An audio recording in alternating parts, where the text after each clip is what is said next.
Macbeth. By William Shakespeare. Dramatis Personae, persons represented. Duncan, King of Scotland. Malcolm, his son. Donalbain, his son. Macbeth, general in the king's army. Banquo, general in the king's army. Macduff, nobleman of Scotland. Lennox, nobleman of Scotland. Ross, nobleman of Scotland. Menteith, nobleman of Scotland. Angus, nobleman of Scotland. Caithness, nobleman of Scotland. Fleance, son to Banquo. Seward, Earl of Northumberland, general of the English forces. Young Seward, his son. Satan, an officer attending on Macbeth. Boy, son to Macduff. An English doctor. A Scottish doctor. A soldier. A porter. An old man. Lady Macbeth. Lady Macduff. Gentlewoman attending on Lady Macbeth. Hecate and 3 witches. Lords, gentlemen, officers, soldiers, murderers, attendants, and messengers. The ghost of Banquo and several other apparitions. Scene, in the end of the 4th act, in England, through the rest of the play, in Scotland. And chiefly at Macbeth's castle. How do you find this book? Any thoughts about the book or the author? Any suggestion for improvement? Please take a moment to share your thoughts in a comment. If you like it, share it with your friends who might enjoy it as well. Subscribe to keep in touch. Visit completeaudiobooks.com for more quality content. Act 1. Scene 1. A desert place. Thunder and lightning. Enter 3 witches. First witch. When shall we 3 meet again? In thunder, lightning, or in rain? Second witch. When the hurly-burly's done. When the battle's lost and won. Third witch. That will be ere the set of sun. First witch. Where the place? Second witch. Upon the heath. Third witch. There to meet with Macbeth. First witch. I come, Graymalkin. Second witch. Paddock calls. Third witch. Anon. All.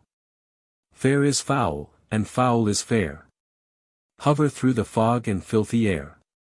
Exeunt. Scene 2. A camp near Forres. Alarum within. Enter Duncan, Malcolm, Donalbain, Lennox, with attendants, meeting a bleeding sergeant. Duncan. What bloody man is that? He can report. As seemeth by his plight, of the revolt. The newest state. Malcolm. This is the sergeant. Who like a good and hardy soldier fought. Gainst my captivity. Hail, brave friend. Say to the king the knowledge of the broil. As thou didst leave it. Sergeant. Doubtful it stood. As 2 spent swimmers, that do cling together. And choke their art. The merciless Macdonwald. Worthy to be a rebel, for to that. The multiplying the lawnies of nature. Do swarm upon him from the western isles.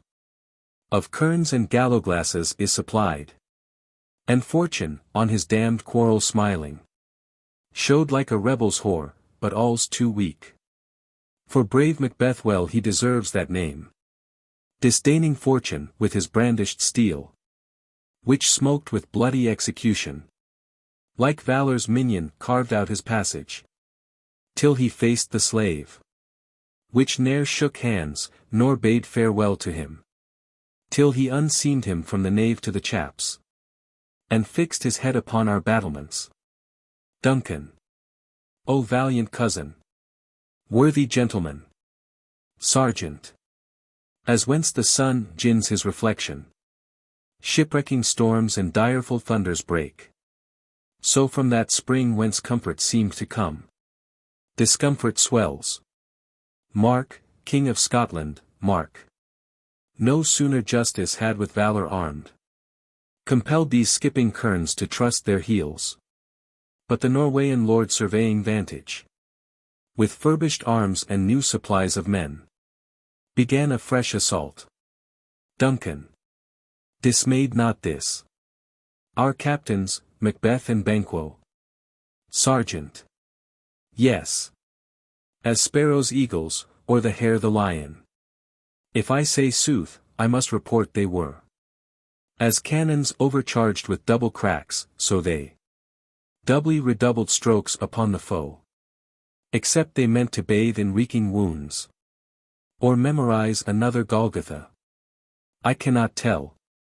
But I am faint, my gashes cry for help. Duncan. So well thy words become thee as thy wounds. They smack of honor both. Go get him surgeons. Exit sergeant, attended. Who comes here? Enter Ross. Malcolm. The worthy thane of Ross. Lennox. What a haste looks through his eyes. So should he look. That seems to speak things strange. Ross. God save the king. Duncan. Whence camest thou, worthy thane? Ross. From Fife, great king. Where the Norwegian banners flout the sky, and fan our people cold. Norway himself, with terrible numbers, assisted by that most disloyal traitor, the thane of Cawdor, began a dismal conflict. Till that Bellona's bridegroom, lapped in proof, confronted him with self-comparisons. Point against point rebellious, arm gainst arm, curbing his lavish spirit, and, to conclude, the victory fell on us. Duncan. Great happiness. Ross. That now Sweno, the Norway's king, craves composition. Nor would we deign him burial of his men, till he disbursed at St. Com's Inch $10,000 to our general use. Duncan. No more that thane of Cawdor shall deceive our bosom interest, go pronounce his present death, and with his former title greet Macbeth. Ross. I'll see it done. Duncan. What he hath lost noble Macbeth hath won. Exeunt. Scene 3. A heath near Forres. Thunder. Enter the three witches. First witch. Where hast thou been, sister? Second witch. Killing swine. Third witch. Sister, where thou? First witch. A sailor's wife had chestnuts in her lap, and munched, and munched, and munched. Give me, quoth I. Aroint thee, witch, the rump-fed Ranyan cries. Her husband's to Aleppo gone, master o' the tiger. But in a sieve I'll thither sail, and, like a rat without a tail, I'll do, and I'll do. Second witch. I'll give thee a wind. First witch. Thou art kind. Third witch. And I another. First witch. I myself have all the other. And the very ports they blow. All the quarters that they know. I, the shipman's card. I will drain him dry as hay. Sleep shall neither night nor day hang upon his penthouse lid. He shall live a man forbid. Weariest nights 9 times 9. Shall he dwindle, peak and pine. Though his bark cannot be lost, yet it shall be tempest tossed. Look what I have. Second witch. Show me, show me. First witch. Here I have a pilot's thumb. Wrecked as homeward he did come. Drum within. Third witch. A drum, a drum. Macbeth doth come. All.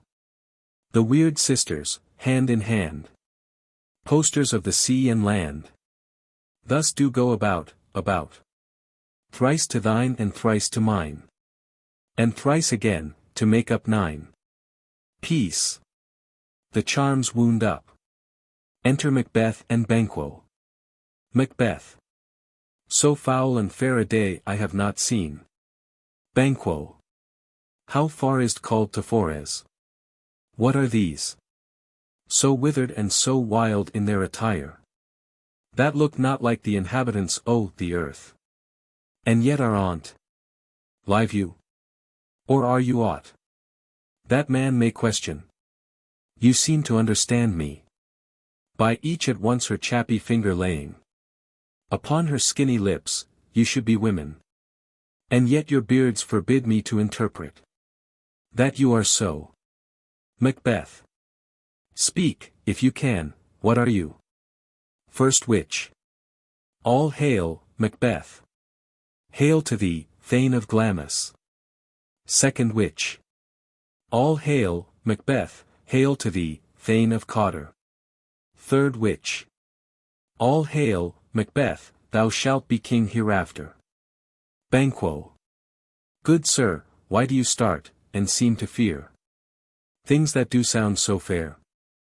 I, the name of truth.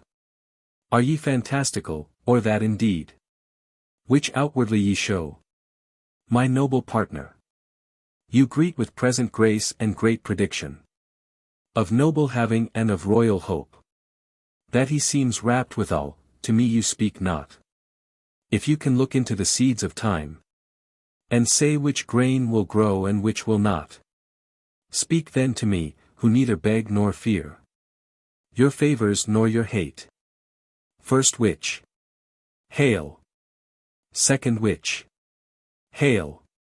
Third witch. Hail. First witch. Lesser than Macbeth, and greater. Second witch. Not so happy, yet much happier. Third witch. Thou shalt get kings, though thou be none. So all hail, Macbeth and Banquo. First witch.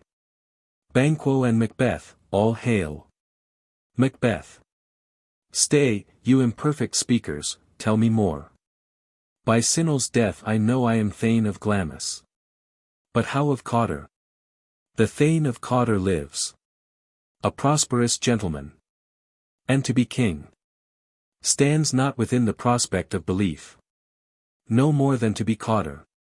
Say from whence you owe this strange intelligence? Or why upon this blasted heath you stop our way with such prophetic greeting? Speak, I charge you. Witches vanish. Banquo. The earth hath bubbles, as the water has. And these are of them. Whither are they vanished? Macbeth. Into the air, and what seemed corporal melted as breath into the wind. Would they had stayed. Banquo. Were such things here as we do speak about? Or have we eaten on the insane root that takes the reason prisoner? Macbeth. Your children shall be kings. Banquo. You shall be king. Macbeth. And thane of Cawdor too, when it not so. Banquo. To the selfsame tune and words. Who's here? Enter Ross and Angus. Ross. The king hath happily received, Macbeth, the news of thy success. And when he reads thy personal venture in the rebels' fight, his wonders and his praises do contend. Which should be thine or his, silenced with that. In viewing o'er the rest the selfsame day, he finds thee in the stout Norwegian ranks. Nothing afeard of what thyself didst make. Strange images of death, as thick as hail, came post with post, and every one did bear thy praises in his kingdom's great defence, and poured them down before him. Angus. We are sent to give thee from our royal master thanks, only to herald thee into his sight, not pay thee. Ross. And, for an earnest of a greater honour, he bade me, from him, call thee thane of Cawdor. In which addition, hail, most worthy thane. For it is thine. Banquo. What, can the devil speak true? Macbeth. The thane of Cawdor lives, why do you dress me in borrowed robes? Angus. Who was the thane lives yet? But under heavy judgment bears that life, which he deserves to lose. Whether he was combined with those of Norway, or did line the rebel with hidden help and vantage, or that with both he laboured in his country's wreck, I know not. But treason's capital, confessed and proved, have overthrown him. Macbeth. Aside, Glamis, and thane of Cawdor. The greatest is behind. To Ross and Angus. Thanks for your pains. To Banquo. Do you not hope your children shall be kings? When those that gave the thane of Cawdor to me promised no less to them. Banquo. That trusted home might yet enkindle you unto the crown. Besides the thane of Cawdor. But 'tis strange. And oftentimes, to win us to our harm, the instruments of darkness tell us truths. Win us with honest trifles, to betrace in deepest consequence. Cousins, a word, I pray you. Macbeth. Aside, two truths are told, as happy prologues to the swelling act of the imperial theme. I thank you, gentlemen. Aside. Cannot be ill, cannot be good, if ill. Why hath it given me earnest of success? Commencing in a truth. I am thane of Cawdor. If good, why do I yield to that suggestion? Whose horrid image doth unfix my hair, and make my seated heart knock at my ribs, against the use of nature. Present fears are less than horrible imaginings. My thought, whose murder yet is but fantastical, shakes so my single state of man that function is smothered in surmise, and nothing is but what is not. Banquo. Look, how our partners rapt. Macbeth. Aside, if chance will have me king, why, chance may crown me without my stir. Banquo. New horrors come upon him. Like our strange garments, cleave not to their mold, but with the aid of use. Macbeth. Aside, come what come may. Time and the hour runs through the roughest day. Banquo. Worthy Macbeth, we stay upon your leisure. Macbeth. Give me your favour, my dull brain was wrought with things forgotten. Kind gentlemen, your pains are registered where every day I turn the leaf to read them. Let us toward the king think upon what hath chanced, and, at more time, the interim having waited, let us speak our free hearts each to other. Banquo. Very gladly. Macbeth. Till then, enough. Come, friends. Exeunt. Scene 4. Forez. The palace. Flourish. Enter Duncan, Malcolm, Donalbain, Lennox, and attendants. Duncan. Is execution done on Cawdor? Are not those in commission yet returned? Malcolm. My liege. They are not yet come back. But I have spoke with one that saw him die, who did report that very frankly he confessed his treasons, implored your highness pardon and set forth a deep repentance. Nothing in his life became him like the leaving it. He died as one that had been studied in his death to throw away the dearest thing he owed, as 'twere a careless trifle. Duncan. There's no art to find the mind's construction in the face. He was a gentleman on whom I built an absolute trust. Enter Macbeth, Banquo, Ross, and Angus. O worthiest cousin! The sin of my ingratitude even now was heavy on me, thou art so far before that swiftest wing of recompense is slow to overtake thee. Would thou hadst less deserved that the proportion both of thanks and payment might have been mine. Only I have left to say, more is thy due than more than all can pay. Macbeth. The service and the loyalty I owe, in doing it, pays itself. Your Highness' part is to receive our duties, and our duties are to your throne and state children and servants, which do but what they should, by doing everything safe toward your love and honor. Duncan, welcome hither. I have begun to plant thee, and will labor to make thee full of growing. Noble Banquo, that hast no less deserved, nor must be known. No less to have done so, let me enfold thee, and hold thee to my heart. Banquo, there if I grow, the harvest is your own. Duncan, my plenteous joys, wanton in fullness, seek to hide themselves in drops of sorrow.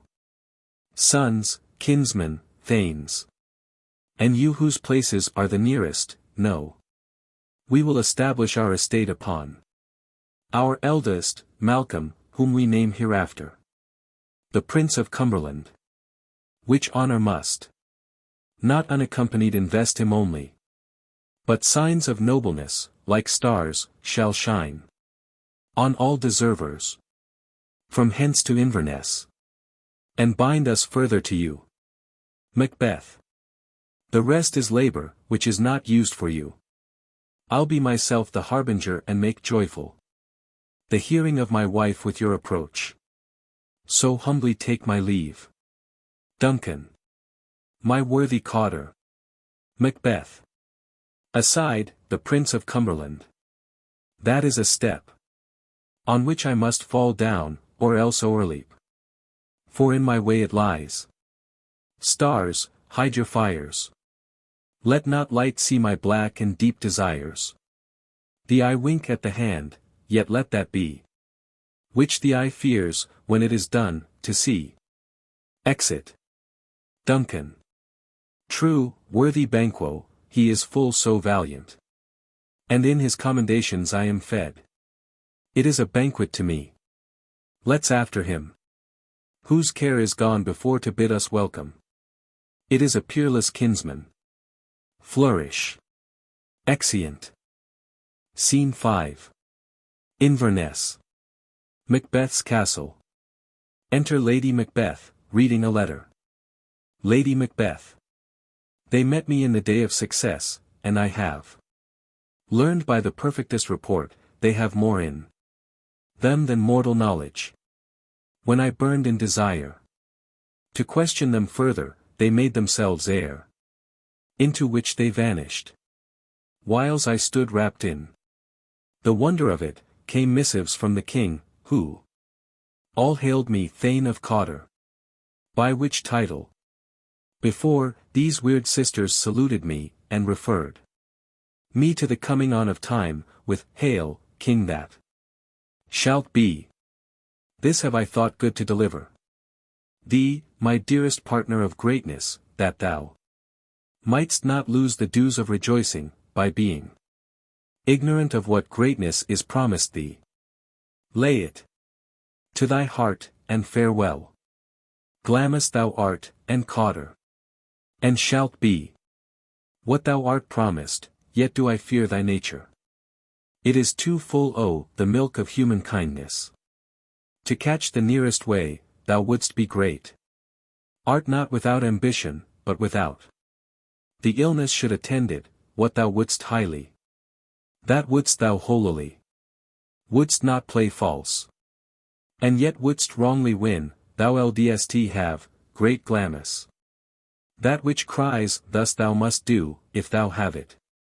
And that which rather thou dost fear to do, than wishest should be undone.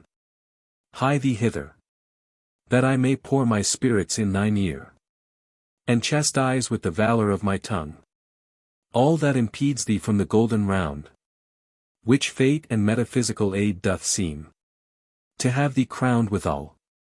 Enter a messenger. What is your tidings? Messenger. The king comes here tonight. Lady Macbeth. Thou art mad to say it. Is not thy master with him?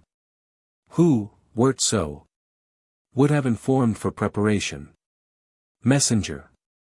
So please you, it is true, our thane is coming. One of my fellows had the speed of him, who, almost dead for breath, had scarcely more then would make up his message. Lady Macbeth, give him tending. He brings great news. Exit messenger. The raven himself is hoarse. That croaks the fatal entrance of Duncan. Under my battlements. Come, you spirits. That tend on mortal thoughts, unsex me here. And fill me from the crown to the toe-top full of direst cruelty. Make thick my blood. Stop up the access and passage to remorse. That no compunctious visitings of nature shake my fell purpose, nor keep peace between the effect and it. Come to my woman's breasts. And take my milk for gall, you murdering ministers. Wherever in your sightless substances you wait on nature's mischief. Come, thick night. And pall thee in the dunnest smoke of hell. That my keen knife see not the wound it makes. Nor heaven peep through the blanket of the dark. To cry, hold, hold. Enter Macbeth. Great Glamis. Worthy Cawdor. Greater than both, by the all-hail hereafter. Thy letters have transported me beyond this ignorant present, and I feel now the future in the instant. Macbeth. My dearest love. Duncan comes here tonight. Lady Macbeth. And when goes hence? Macbeth. Tomorrow, as he purposes. Lady Macbeth. Oh, never shall sun that morrow see. Your face, my thane, is as a book where men may read strange matters. To beguile the time. Look like the time. Bear welcome in your eye. Your hand, your tongue, look like the innocent flower. But be the serpent under't. He that's coming must be provided for, and you shall put this night's great business into my dispatch, which shall to all our nights and days to come give solely sovereign sway and masterdom. Macbeth. We will speak further. Lady Macbeth. Only look up clear. To alter favor ever is to fear. Leave all the rest to me. Exeunt. Scene 6. Before Macbeth's castle. Hautboys and torches. Enter Duncan, Malcolm, Donalbain, Banquo, Lennox, Macduff, Ross, Angus, and attendants. Duncan. This castle hath a pleasant seat. The air nimbly and sweetly recommends itself unto our gentle senses. Banquo. This guest of summer, the temple-haunting martlet, does approve by his loved mansionry, that the heaven's breath smells wooingly here, no jutty, frieze, buttress, nor coign of vantage. But this bird hath made his pendant bed and procreant cradle. Where they most breed and haunt, I have observed. The air is delicate. Enter Lady Macbeth. Duncan. See, our honored hostess. The love that follows us sometime is our trouble, which still we thank as love. Herein I teach you how you shall bid God yield us for your pains, and thank us for your trouble. Lady Macbeth. All our service, in every point twice done and then done double, were poor and single business to contend against those honors deep and broad wherewith your majesty loads our house, for those of old, and the late dignities heaped up to them. We rest your hermits. Duncan. Where's the thane of Cawdor? We coursed him at the heels, and had a purpose to be his purveyor, but he rides well, and his great love, sharp as his spur, hath holp him to his home before us. Fair and noble hostess, we are your guest tonight. Lady Macbeth. Your servants ever have theirs, themselves, and what is theirs, in compt, to make their audit at your highness' pleasure. Still to return your own. Duncan. Give me your hand. Conduct me to mine host, we love him highly. And shall continue our graces towards him. By your leave, hostess. Exeunt. Scene 7. Macbeth's castle. Hautboys and torches. Enter a sewer, and divers servants with dishes and service, and pass over the stage. Then enter Macbeth. Macbeth. If it were done when 'tis done, then 'twere well. It were done quickly, if the assassination could trammel up the consequence, and catch with his surcease success. That but this blow might be the be-all and the end-all here. But here, upon this bank and shoal of time, we jump the life to come. But in these cases, we still have judgment here. That we but teach bloody instructions, which, being taught, return to plague the inventor. This even-handed justice commends the ingredients of our poison chalice to our own lips. He's here in double trust. First, as I am his kinsman and his subject, strong both against the deed, then, as his host, who should against his murderer shut the door, not bear the knife myself. Besides, this Duncan hath borne his faculties so meek, hath been so clear in his great office, that his virtues will plead like angels, trumpet-tongued, against the deep damnation of his taking off, and pity, like a naked newborn babe, striding the blast, or heaven's cherubim, horsed upon the sightless couriers of the air, shall blow the horrid deed in every eye, that tears shall drown the wind. I have no spur to prick the sides of my intent, but only vaulting ambition, which o'erleaps itself, and falls on the other. Enter Lady Macbeth. How now? What news? Lady Macbeth. He has almost supped, why have you left the chamber? Macbeth. Hath he asked for me? Lady Macbeth. Know you not he has? Macbeth. We will proceed no further in this business. He hath honored me of late. And I have bought golden opinions from all sorts of people, which would be worn now in their newest gloss, not cast aside so soon. Lady Macbeth. Was the hope drunk wherein you dressed yourself? Hath it slept since? And wakes it now, to look so green and pale, at what it did so freely? From this time, such I account thy love. Art thou afeard to be the same in thine own act and valor, as thou art in desire? Wouldst thou have that which thou esteem'st the ornament of life, and live a coward in thine own esteem? Letting, I dare not, wait upon, I would, like the poor cat, the adage. Macbeth. Prithee, peace. I dare do all that may become a man. Who dares do more is none. Lady Macbeth. What beast was't, then, that made you break this enterprise to me? When you durst do it, then you were a man. And, to be more than what you were, you would be so much more the man. Nor time nor place did then adhere, and yet you would make both. They have made themselves, and that their fitness now does unmake you. I have given suck, and know how tender 'tis to love the babe that milks me.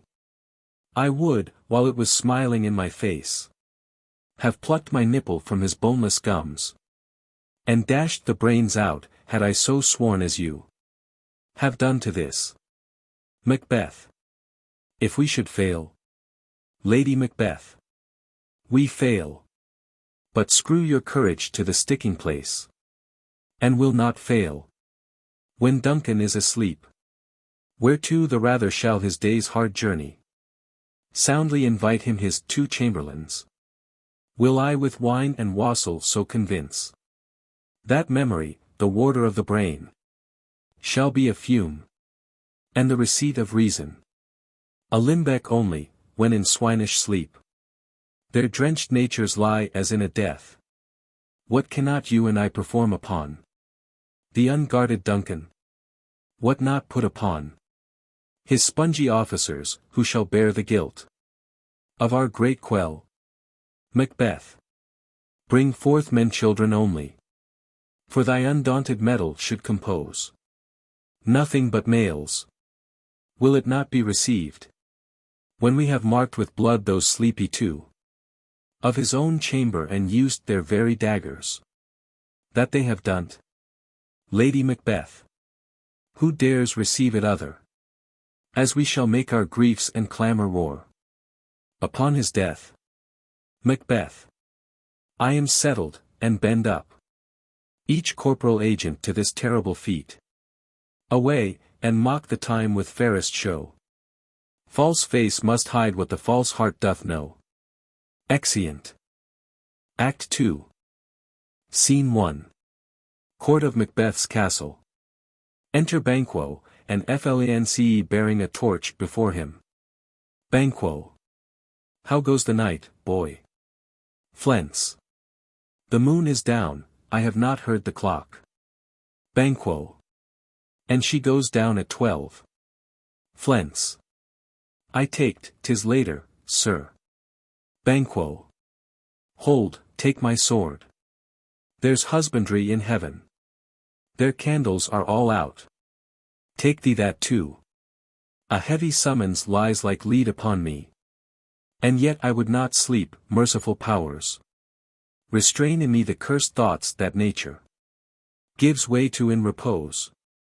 Enter Macbeth, and a servant with a torch. Give me my sword. Who's there? Macbeth. A friend. Banquo.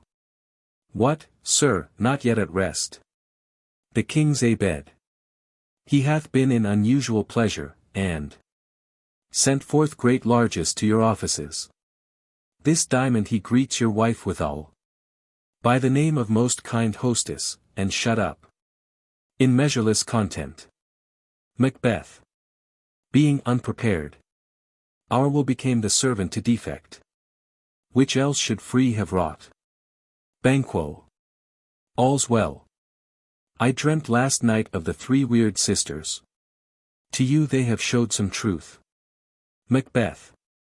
I think not of them. Yet, when we can entreat an hour to serve, we would spend it in some words upon that business. If you would grant the time. Banquo. At your kind's leisure. Macbeth. If you shall cleave to my consent, when 'tis, it shall make honor for you. Banquo. So I lose none in seeking to augment it, but still keep my bosom franchised and allegiance clear. I shall be counselled. Macbeth. Good repose the while. Banquo. Thanks, sir, the like to you. Exeunt Banquo and Fleance. Macbeth. Go bid thy mistress, when my drink is ready, she strike upon the bell. Get thee to bed. Exit servant. Is this a dagger which I see before me? The handle toward my hand. Come, let me clutch thee. I have thee not, and yet I see thee still. Art thou not, fatal vision, sensible to feeling as to sight? Or art thou but a dagger of the mind, a false creation, proceeding from the heat-oppressed brain? I see thee yet, in form as palpable as this which now I draw. Thou marshalst me the way that I was going, and such an instrument I was to use. Mine eyes are made the fools o' the other senses, or else worth all the rest. I see thee still, and on thy blade and dudgeon gouts of blood, which was not so before. There's no such thing. It is the bloody business which informs. Thus to mine eyes. Now o'er the one half-world, nature seems dead, and wicked dreams abuse. The curtained sleep, witchcraft celebrates.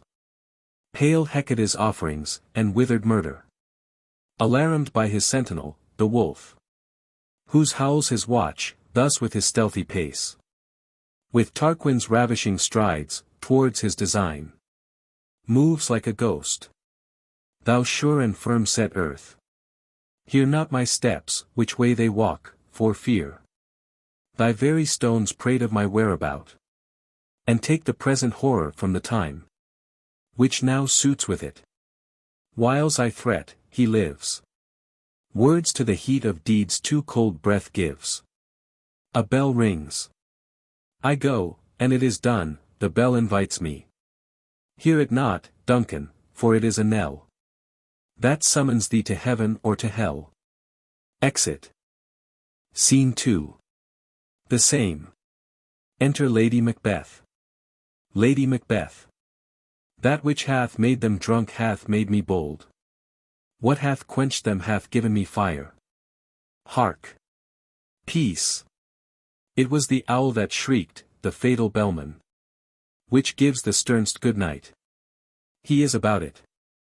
The doors are open, and the surfeited grooms do mock their charge with snores. I have drugged their possets.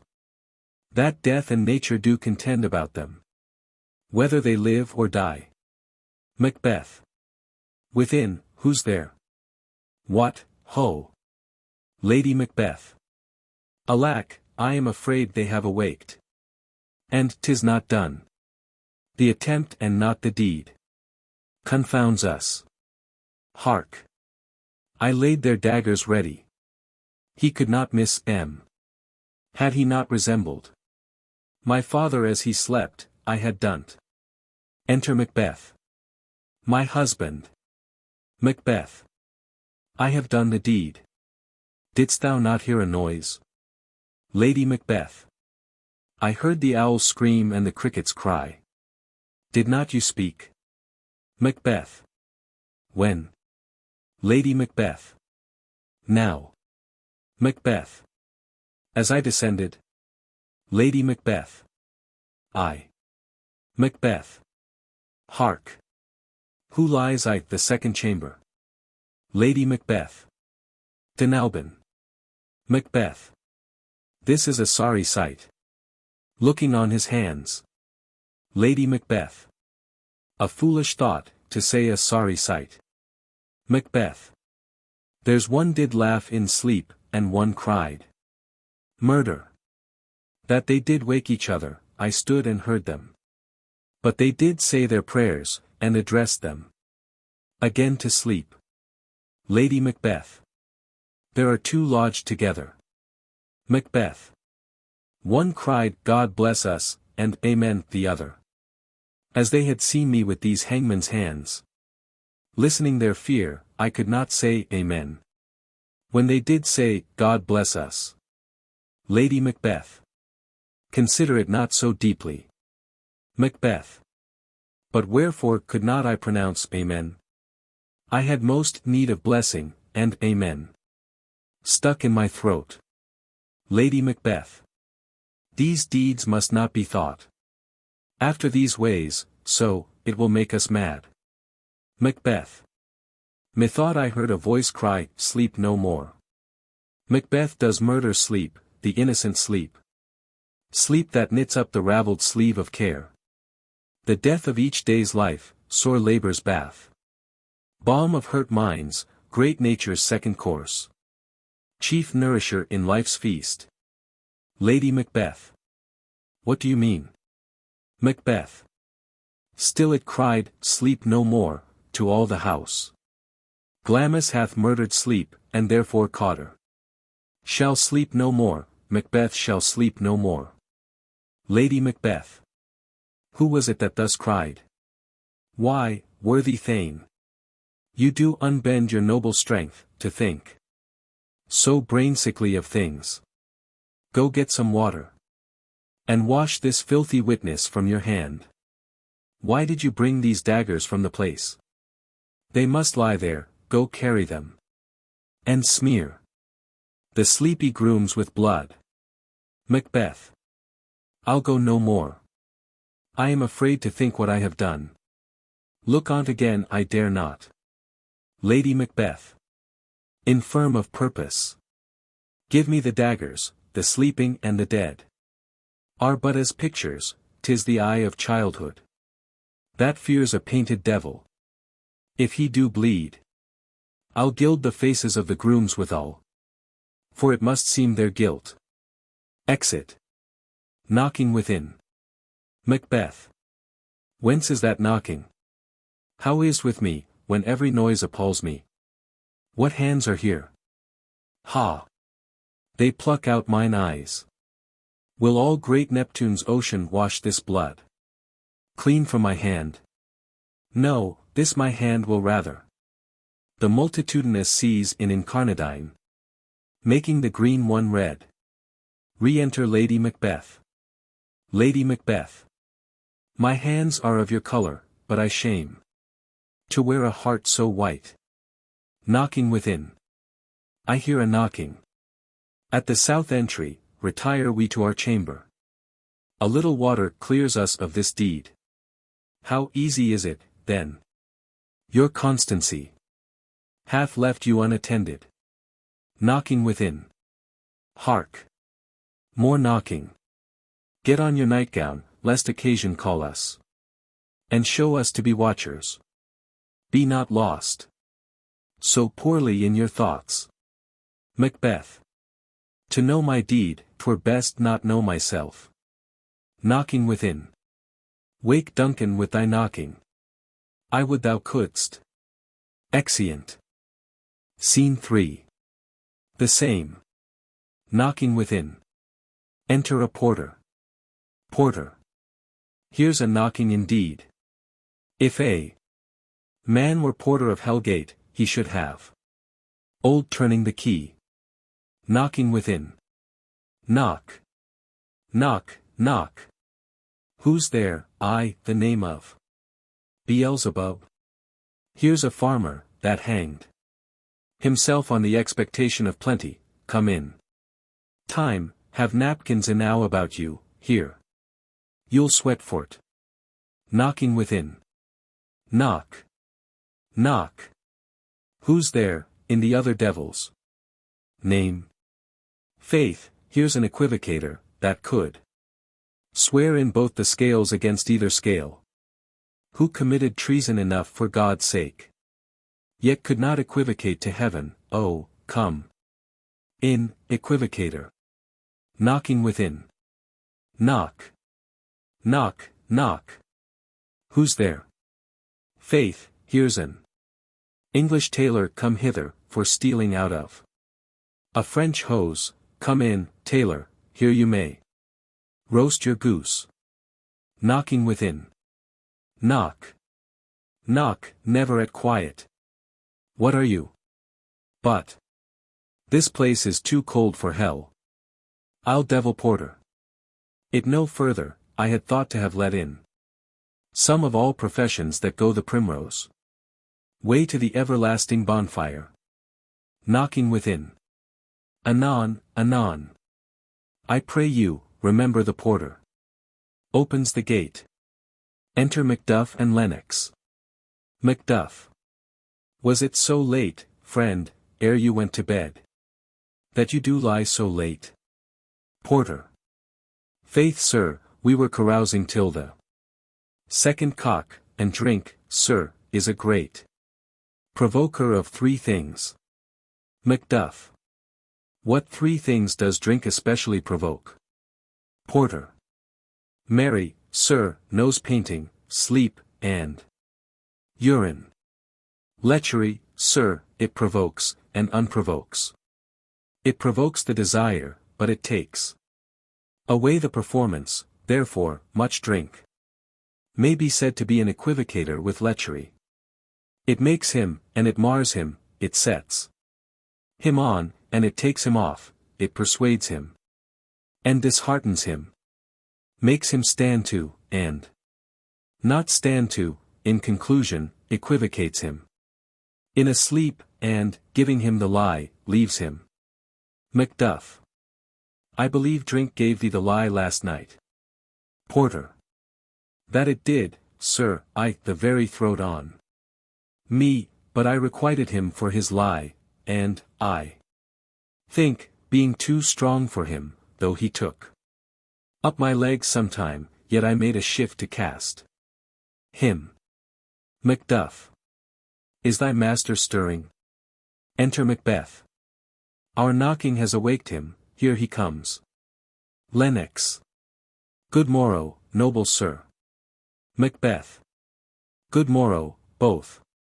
Macduff. Is the king stirring, worthy thane? Macbeth. Not yet. Macduff. He did command me to call timely on him. I have almost slipped the hour. Macbeth. I'll bring you to him.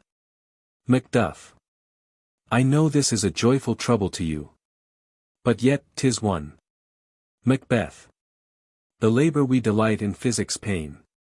This is the door. Macduff. I'll make so bold to call. For 'tis my limited service. Exit. Lennox. Goes the king hence today? Macbeth. He did appoint so. Lennox. The night has been unruly, where we lay. Our chimneys were blown down.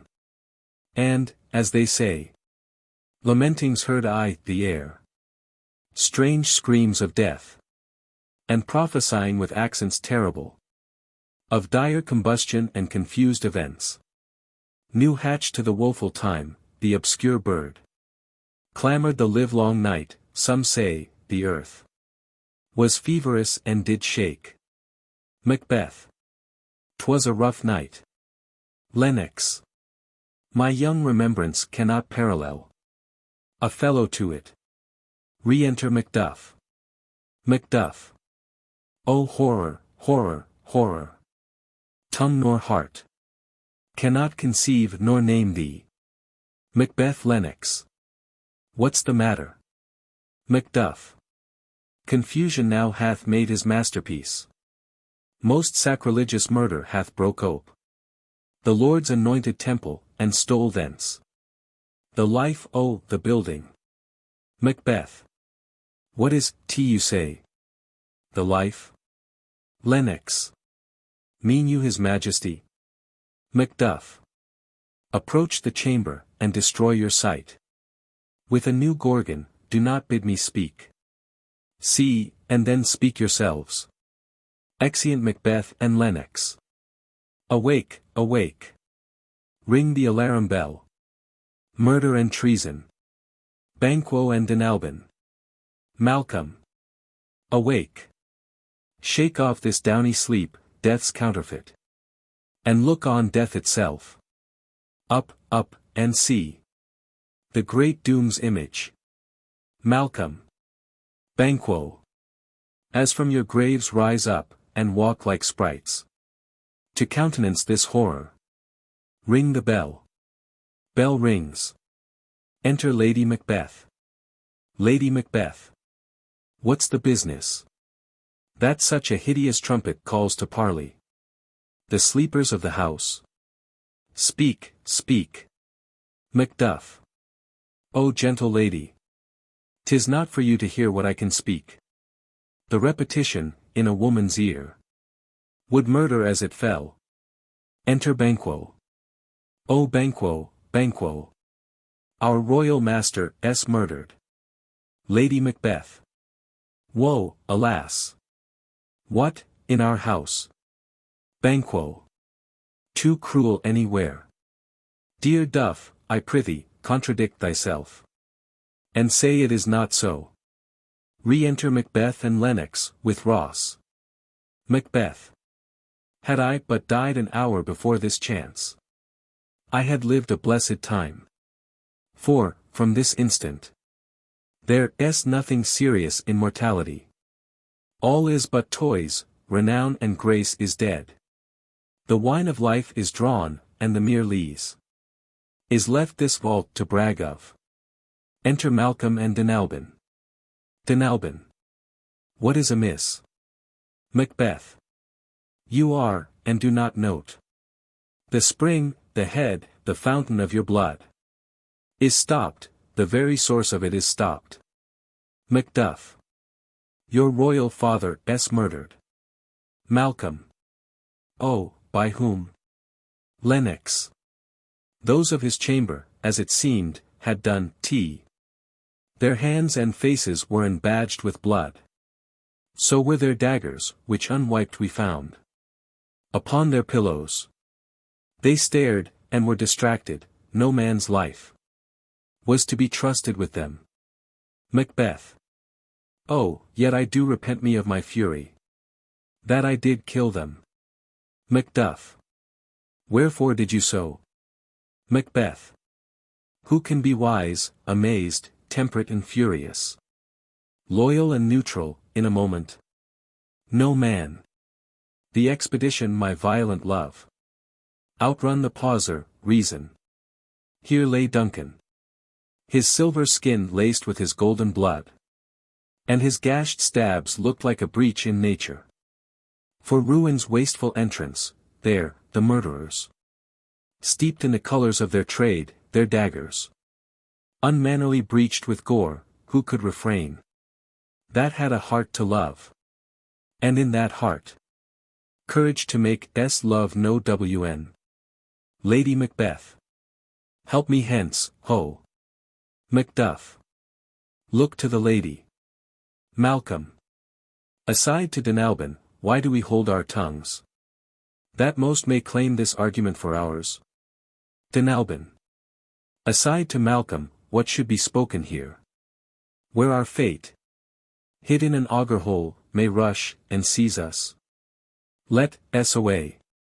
Our tears are not yet brewed. Malcolm. Aside to Donalbain, nor our strong sorrow upon the foot of motion. Banquo. Look to the lady. Lady Macbeth is carried out. And when we have our naked frailties hid, that suffer in exposure, let us meet, and question this most bloody piece of work, to know it further. Fears and scruples shake us. In the great hand of God I stand, and thence against the undivulged pretense I fight of treasonous malice. Macduff. And so do I. All. So all. Macbeth. Let's briefly put on manly readiness, and meet the hall together. All. Well contented. Exeunt all but Malcolm and Donalbain. Malcolm. What will you do? Let's not consort with them. To show an unfelt sorrow is an office which the false man does easy. I'll to England. Donalbain. To Ireland, I. Our separated fortune shall keep us both the safer, where we are. There's daggers in men's smiles, the near in blood, the nearer bloody. Malcolm. This murderous shaft that's shot hath not yet lighted, and our safest way is to avoid the aim. Therefore, to horse. And let us not be dainty of leave-taking, but shift away. There's warrant in that theft which steals itself, when there's no mercy left. Exeunt. Scene 4. Outside Macbeth's castle. Enter Ross and an old man. Old man. 70 I can remember well, within the volume of which time I have seen hours dreadful and things strange, but this sore night hath trifled former knowings. Ross. Ah, good father. Thou sayest, the heavens, as troubled with man's act, threaten his bloody stage. By the clock, 'tis day, and yet dark night strangles the travelling lamp.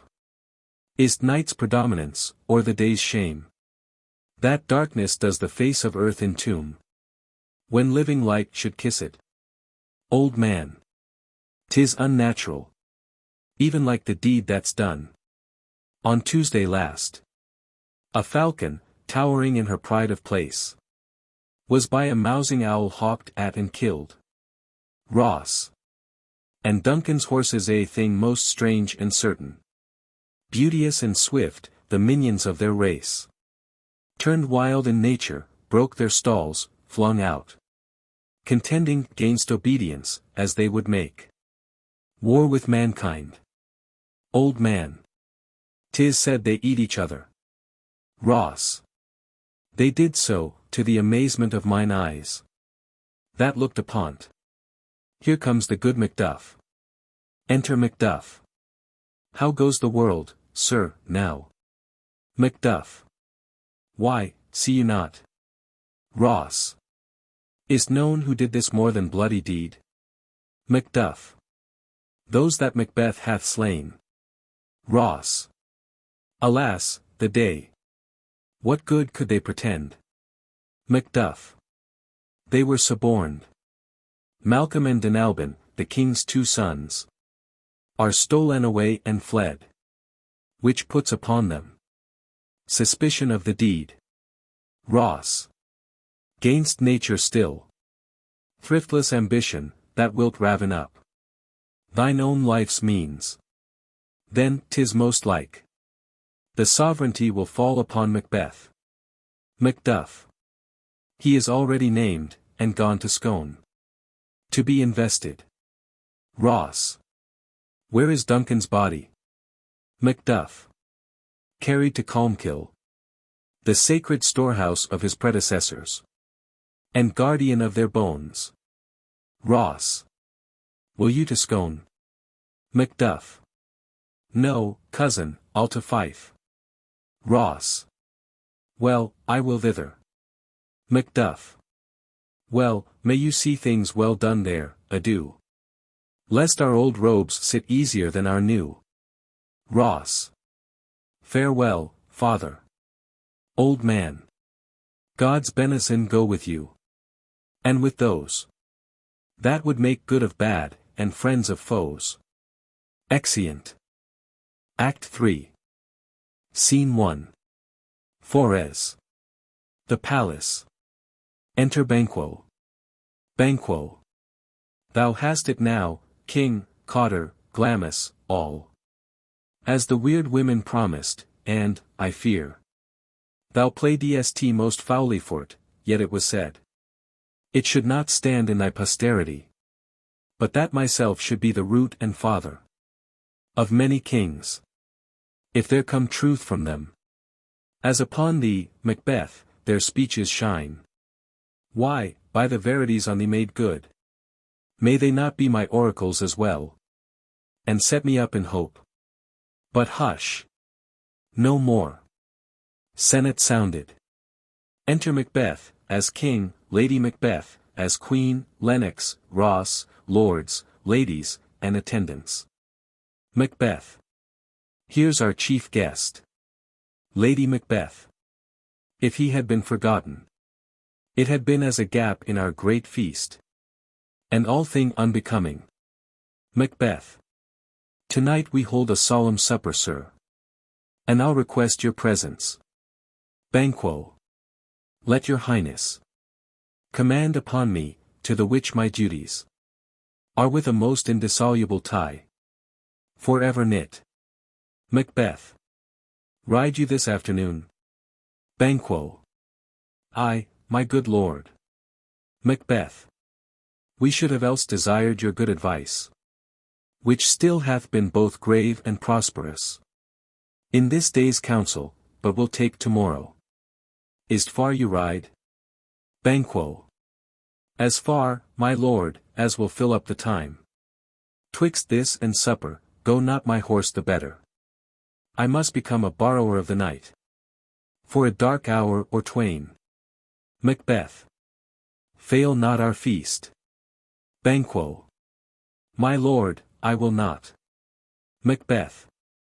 We here, our bloody cousins are bestowed in England and in Ireland, not confessing their cruel parricide, filling their hearers with strange invention, but of that tomorrow, when therewithal we shall have cause of state, craving us jointly. Hie you to horse, adieu, till you return at night. Goes Fleance with you? Banquo. Ay, my good lord, our time does call upon us. Macbeth. I wish your horses swift and sure of foot. And so I do commend you to their backs. Farewell. Exit Banquo. Let every man be master of his time. Till 7 at night, to make society. The sweeter welcome, we will keep ourself. Till supper time alone, while then, God be with you. Exeunt all but Macbeth, and an attendant. Sirrah, a word with you, attend those men. Our pleasure. Attendant. They are, my lord, without the palace gate. Macbeth. Bring them before us. Exit attendant. To be thus is nothing. But to be safely thus. Our fears in Banquo. Stick deep, and in his royalty of nature. Reigns that which would be feared, 'tis much he dares. And, to that dauntless temper of his mind. He hath a wisdom that doth guide his valor. To act in safety. There is none but he. Whose being I do fear, and, under him. My genius is rebuked, as, it is said. Mark Antony's was by Caesar. He chid the sisters. When first they put the name of king upon me. And bade them speak to him, then prophet-like. They hailed him father to a line of kings. Upon my head they placed a fruitless crown. And put a barren scepter in my gripe. Thence to be wrenched with an unlineal hand. No son of mine succeeding. If 't be so. For Banquo's issue have I filed my mind. For them the gracious Duncan have I murdered. Put rancors in the vessel of my peace. Only for them. And mine eternal jewel. Given to the common enemy of man. To make them kings, the seed of Banquo kings. Rather than so, come fate into the list. And champion me to the utterance. Who's there? Re-enter attendant, with 2 murderers. Now go to the door, and stay there till we call. Exit attendant. Was it not yesterday we spoke together? First murderer. It was, so please your highness. Macbeth. Well then, now. Have you considered of my speeches? No. That it was he in the times past which held you. So under fortune, which you thought had been. Our innocent self, this I made good to you. In our last conference, passed in probation with you. How you were borne in hand, how crossed. The instruments. Who wrought with them, and all things else that might. To half a soul and to a notion crazed. Say, thus did Banquo. First murderer. You made it known to us. Macbeth. I did so, and went further, which is now our point of second meeting. Do you find your patience so predominant in your nature that you can let this go? Are you so gospelled to pray for this good man and for his issue, whose heavy hand hath bowed you to the grave, and beggared yours for ever? First murderer. We are men, my liege. Macbeth. Aye, in the catalogue ye go for men. As hounds and greyhounds, mongrels, spaniels, curs, shaws, water-rugs and demi-wolves, are clept. All by the name of dogs, the valued file. Distinguishes the swift, the slow, the subtle. The housekeeper, the hunter. Every one. According to the gift which bounteous nature hath in him closed. Whereby he does receive. Particular edition. From the bill. That writes them all alike, and so of men. Now, if you have a station in the file. Not I, the worst rank of manhood, say T. And I will put that business in your bosoms. Whose execution takes your enemy off. Grapples you to the heart and love of us. Who were our health but sickly in his life. Which in his death were perfect. Second murderer. I am one, my liege. Whom the vile blows and buffets of the world have so incensed that I am reckless what I do to spite the world. First murderer. And I another. So weary with disasters, tugged with fortune, that I would set my lie on any chance. To mend it, or be rid on't. Macbeth. Both of you. No, Banquo was your enemy.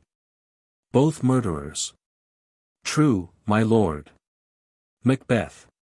So is he mine. And in such bloody distance, that every minute of his being thrusts against my nearest of life, and though I could with barefaced power sweep him from my sight, and bid my will avouch it, yet I must not.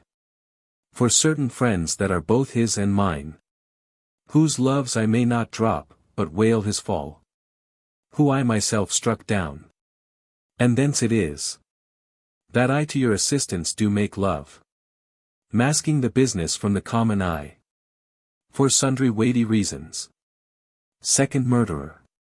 We shall, my lord, perform what you command us. First murderer. Though our lives, Macbeth, your spirits shine through you, within this hour at most, I will advise you where to plant yourselves, acquaint you with the perfect spy of the time, the moment on't, for it must be done tonight, and something from the palace. Always thought that I require a clearness, and with him, to leave no rubs nor botches in the work. Fleance his son, that keeps him company, whose absence is no less material to me than is his father's, must embrace the fate of that dark hour. Resolve yourselves apart. I'll come to you anon. Both murderers. We are resolved, my lord. Macbeth. I'll call upon you straight, abide within. Exeunt murderers. It is concluded. Banquo, thy soul's flight, if it find heaven, must find it out tonight. Exit. Scene 2. The palace. Enter Lady Macbeth and a servant. Lady Macbeth. Is Banquo gone from court? Servant. Aye, madam, but returns again tonight. Lady Macbeth. Say to the king, I would attend his leisure for a few words. Servant. Madam, I will. Exit. Lady Macbeth. Nought's had, all spent. Where our desire is got without content, 'tis safer to be that which we destroy, than by destruction dwell in doubtful joy. Enter Macbeth. How now, my lord? Why do you keep alone? Of sorriest fancies your companions making, using those thoughts which should indeed have died. With them they think on things without all remedy, should be without regard, what's done is done. Macbeth. We have scotched the snake, not killed it. She'll close and be herself, whilst our poor malice remains in danger of her former tooth. But let the frame of things disjoint, both the world suffer, ere we will eat our meal in fear and sleep, in the affliction of these terrible dreams that shake us nightly. Better be with the dead, whom we, to gain our peace, have sent to peace, than on the torture of the mind to lie in restless ecstasy. Duncan is in his grave. After life's fitful fever he sleeps well. Treason has done his worst, nor steel, nor poison, malice domestic, foreign levy, nothing can touch him further. Lady Macbeth. Come on. Gentle my lord, sleek o'er your rugged looks. Be bright and jovial among your guests tonight. Macbeth. So shall I, love, and so, I pray, be you. Let your remembrance apply to Banquo. Present him eminence, both with eye and tongue. Unsafe the while, that we must lave our honors in these flattering streams, and make our faces vizards to our hearts, disguising what they are. Lady Macbeth. You must leave this. Macbeth. Oh, full of scorpions is my mind, dear wife. Thou know'st that Banquo, and his Fleance, lives. Lady Macbeth. But in them nature's copies not etern. Macbeth. There's comfort yet, they are assailable. Then be thou jocund, ere the bat hath flown. His cloistered flight, heir to black Hecate's summons. The shard-born beetle with his drowsy hums hath rung night's yawning peal, there shall be done a deed of dreadful note. Lady Macbeth. What's to be done? Macbeth. Be innocent of the knowledge, dearest Chuck, till thou applaud the deed. Come, sealing night. Scarf up the tender eye of pitiful day. And with thy bloody and invisible hand, cancel and tear to pieces that great bond, which keeps me pale. Light thickens, and the crow makes wing to the rooky wood. Good things of day begin to droop and drowse, while night's black agents to their praise do rouse. Thou marvelst at my words, but hold thee still. Things bad begun make strong themselves by ill. So, prithee, go with me. Exeunt. Scene 3. A park near the palace. Enter 3 murderers. First murderer. But who did bid thee join with us? Third murderer. Macbeth. Second murderer. He needs not our mistrust, since he delivers our offices and what we have to do to the direction just. First murderer. Then stand with us. The west yet glimmers with some streaks of day. Now spurs the lated traveller apace to gain the timely inn, and near approaches the subject of our watch. Third murderer. Hark! I hear horses. Banquo. Within, give us a light there, ho! Second murderer. Then, 'tis he, the rest that are within the note of expectation. Already are I, the court. First murderer. His horses go about. Third murderer. Almost a mile, but he does usually. So all men do, from hence to the palace gate. Make it their walk. Second murderer. A light, a light. Enter Banquo, and Fleance with a torch. Third murderer. 'Tis he. First murderer. Stand to't. Banquo. It will be rain tonight. First murderer. Let it come down. They set upon Banquo. Banquo. Oh, treachery! Fly, good Fleance, fly, fly, fly. Thou mayst revenge. O slave! Dies. Fleance escapes. Third murderer. Who did strike out the light? First murderer. Wast not the way? Third murderer. There's but one down, the sun is fled. Second murderer. We have lost best half of our affair. First murderer. Well, let's away, and say how much is done.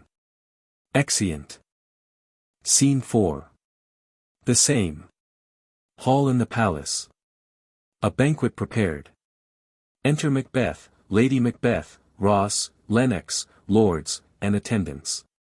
Macbeth. You know your own degrees, sit down, at first. And last the hearty welcome. Lords. Thanks to your majesty. Macbeth. Ourself will mingle with society, and play the humble host. Our hostess keeps her state, but in best time we will require her welcome. Lady Macbeth. Pronounce it for me, sir, to all our friends. For my heart speaks they are welcome. First murderer appears at the door. Macbeth. See, they encounter thee with their heart's thanks. Both sides are even, here I'll sit I, the midst. Be large in mirth, anon we'll drink a measure. The table round. Approaching the door. There's blood on thy face.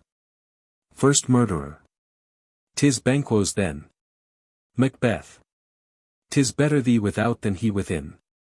Is he dispatched? First murderer. My lord, his throat is cut, that I did for him. Macbeth. Thou art the best, oh, the cutthroats, yet he's good. That did the like for Fleance, if thou didst it. Thou art the nonpareil. First murderer. Most royal sir. Fleance is 'scaped.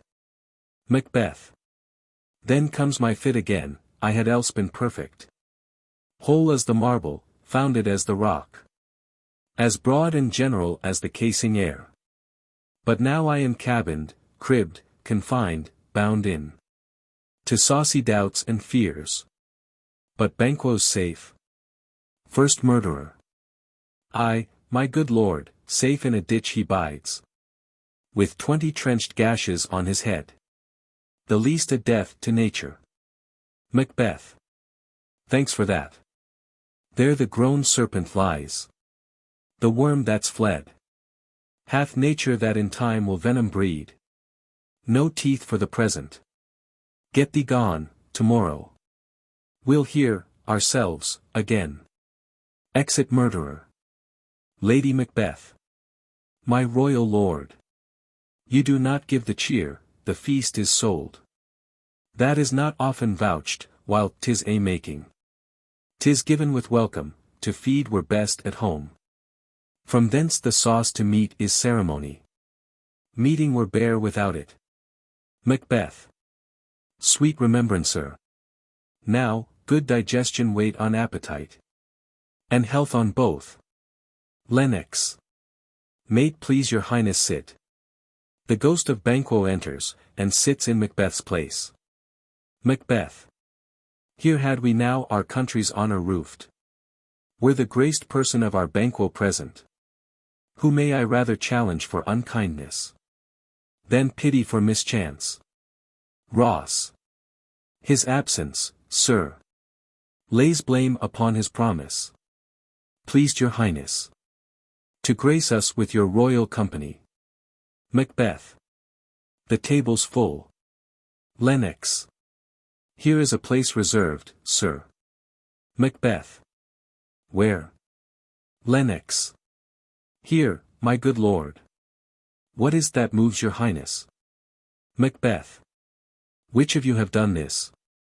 Lords. What, my good lord? Macbeth. Thou canst not say I did it, never shake thy gory locks at me.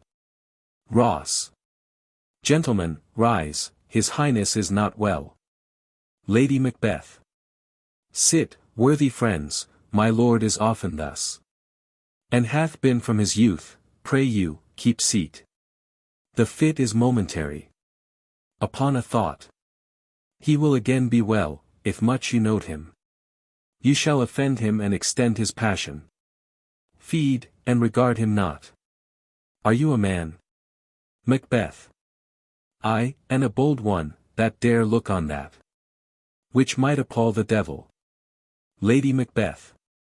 Oh, proper stuff. This is the very painting of your fear. This is the air-drawn dagger which, you said, led you to Duncan. Oh, these flaws and starts.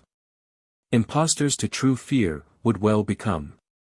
A woman's story at a winter's fire. Authorized by her grandam. Shame itself. Why do you make such faces? When all's done. You look but on a stool. Macbeth. Prithee, see there. Behold. Look. Lo.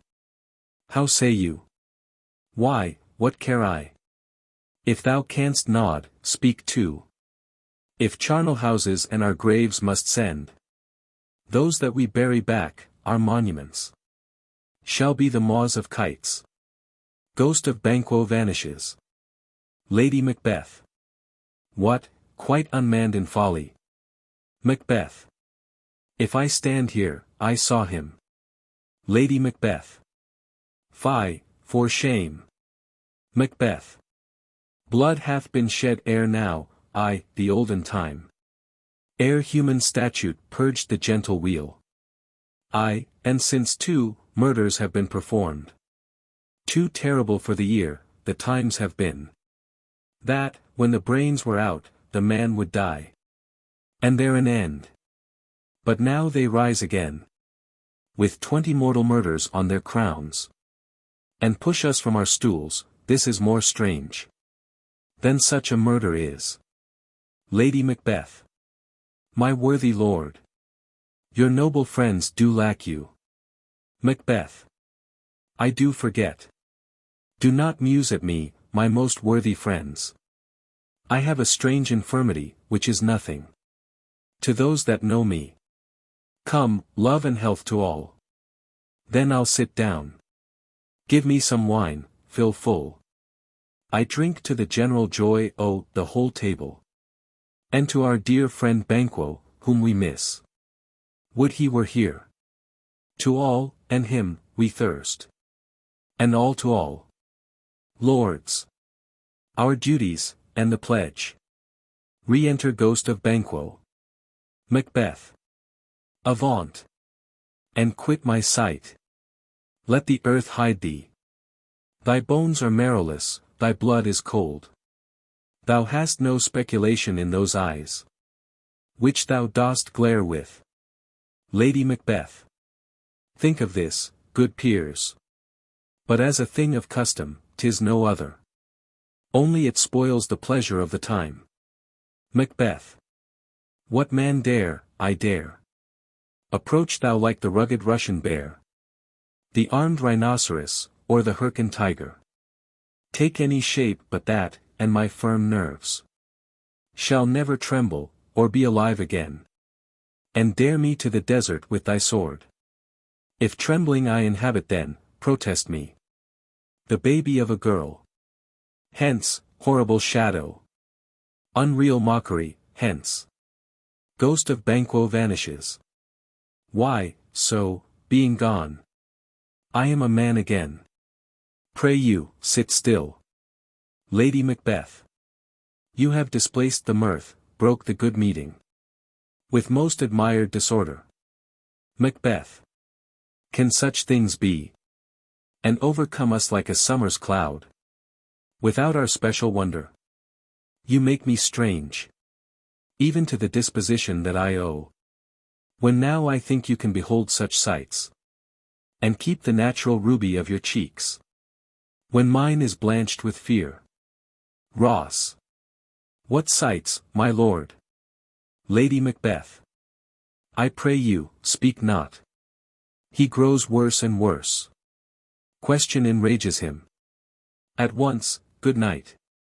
Stand not upon the order of your going. But go at once. Lennox. Good night, and better health. Attend his majesty. Lady Macbeth. A kind good night to all. Exeunt all but Macbeth and Lady Macbeth. Macbeth. It will have blood, they say, blood will have blood. Stones have been known to move and trees to speak. Augurs and understood relations have. By magpies and choughs and rooks brought forth. The secret'st man of blood. What is the night? Lady Macbeth. Almost at odds with morning, which is which? Macbeth. How say'st thou, that Macduff denies his person? At our great bidding? Lady Macbeth. Did you send to him, sir?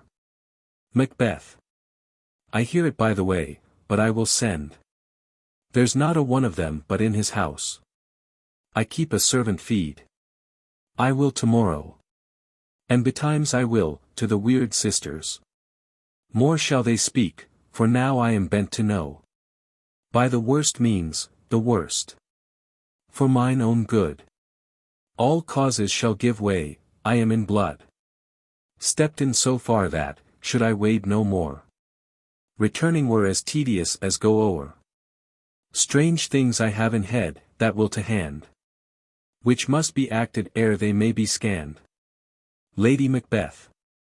You lack the season of all natures, sleep. Macbeth. Come, will to sleep.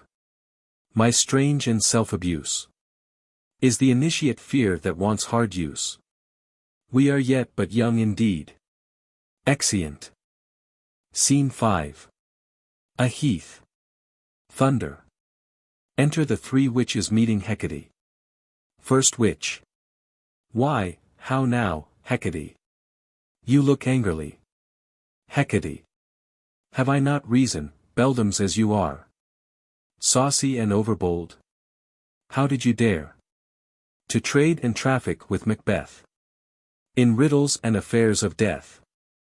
And I, the mistress of your charms, the close contriver of all harms, was never called to bear my part, or show the glory of our art. And, which is worse, all you have done hath been but for a wayward son, spiteful and wrathful, who, as others do, loves for his own ends, not for you. But make amends now, get you gone, and at the pit of Acheron meet me the morning, thither he will come to know his destiny. Your vessels and your spells provide, your charms and everything beside. I am for the air. This night I'll spend unto a dismal and a fatal end. Great business must be wrought ere noon. Upon the corner of the moon there hangs a vaporous drop profound. I'll catch it ere it come to ground, and that distilled by magic sleights shall raise such artificial sprites as by the strength of their illusion shall draw him on to his confusion. He shall spurn fate, scorn death, and bear, he hopes, both wisdom, grace and fear. And you all know, security is mortal's chiefest enemy. Music and a song within, come away, and see. Hark! I am called, my little spirit, see, sits in a foggy cloud, and stays for me. Exit. First witch. Come, let's make haste, she'll soon be back again. Exeunt. Scene 6. Forez. The palace.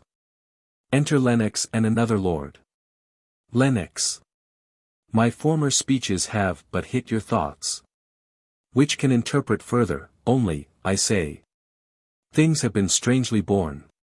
The gracious Duncan was pitted of Macbeth, marry, he was dead.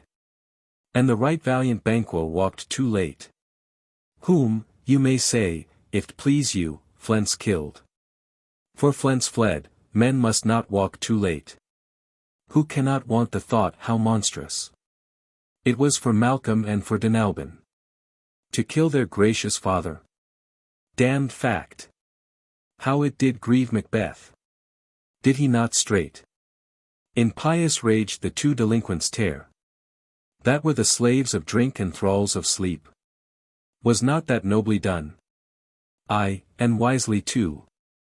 For 'twould have angered any heart alive to hear the men denight. So that, I say, he has borne all things well, and I do think that had he Duncan's sons under his key, as, an't please heaven, he shall not they should find what 'twere to kill a father, so should Fleance. But, peace! For from broad words and 'cause he failed his presence at the tyrant's feast, I hear Macduff lives in disgrace. Sir, can you tell where he bestows himself? Lord, the son of Duncan, from whom this tyrant holds the due of birth, lives in the English court, and is received of the most pious Edward with such grace, that the malevolence of fortune nothing takes from his high respect. Thither Macduff is gone to pray the holy king upon his aid, to wake Northumberland and warlike Seward, that, by the help of these with him above, to ratify the work we may again give to our tables meat, sleep to our nights, free from our feasts and banquets bloody knives, do faithful homage and receive free honors, all which we pine for now. And this report hath so exasperate the king that he prepares for some attempt of war. Lennox. Sent he to Macduff? Lord. He did, and with an absolute, sir, not I. The cloudy messenger turns me his back, and hums, as who should say, you'll rue the time that clogs me with this answer. Lennox. And that well might. Advise him to a caution, to hold what distance his wisdom can provide. Some holy angel Fly to the court of England and unfold his message ere he come, that a swift blessing may soon return to this our suffering country. Under a hand accursed. Lord, I'll send my prayers with him. Exeunt. Act 4. Scene 1. A cavern. In the middle, a boiling cauldron. Thunder. Enter the 3 witches. First witch. Thrice the blind cat hath mewed. Second witch. Thrice and once the hedge pig whined. Third witch. Harpier cries, 'tis time, 'tis time. First witch. Round about the cauldron go. In the poisoned entrails throw. Toad, that under cold stone days and nights has 31. Sweltered venom sleeping got. Boil thou first the charmed pot. All. Double, double toil and trouble. Fire burn, and cauldron bubble. Second witch. Fillet of a fenny snake. In the cauldron boil and bake. Eye of newt and toe of frog. Wool of bat and tongue of dog. Adder's fork and blindworm's sting. Lizard's leg and owlet's wing. For a charm of powerful trouble. Like a hellbroth boil and bubble. All. Double, double toil and trouble. Fire burn and cauldron bubble. Third witch. Scale of dragon, tooth of wolf.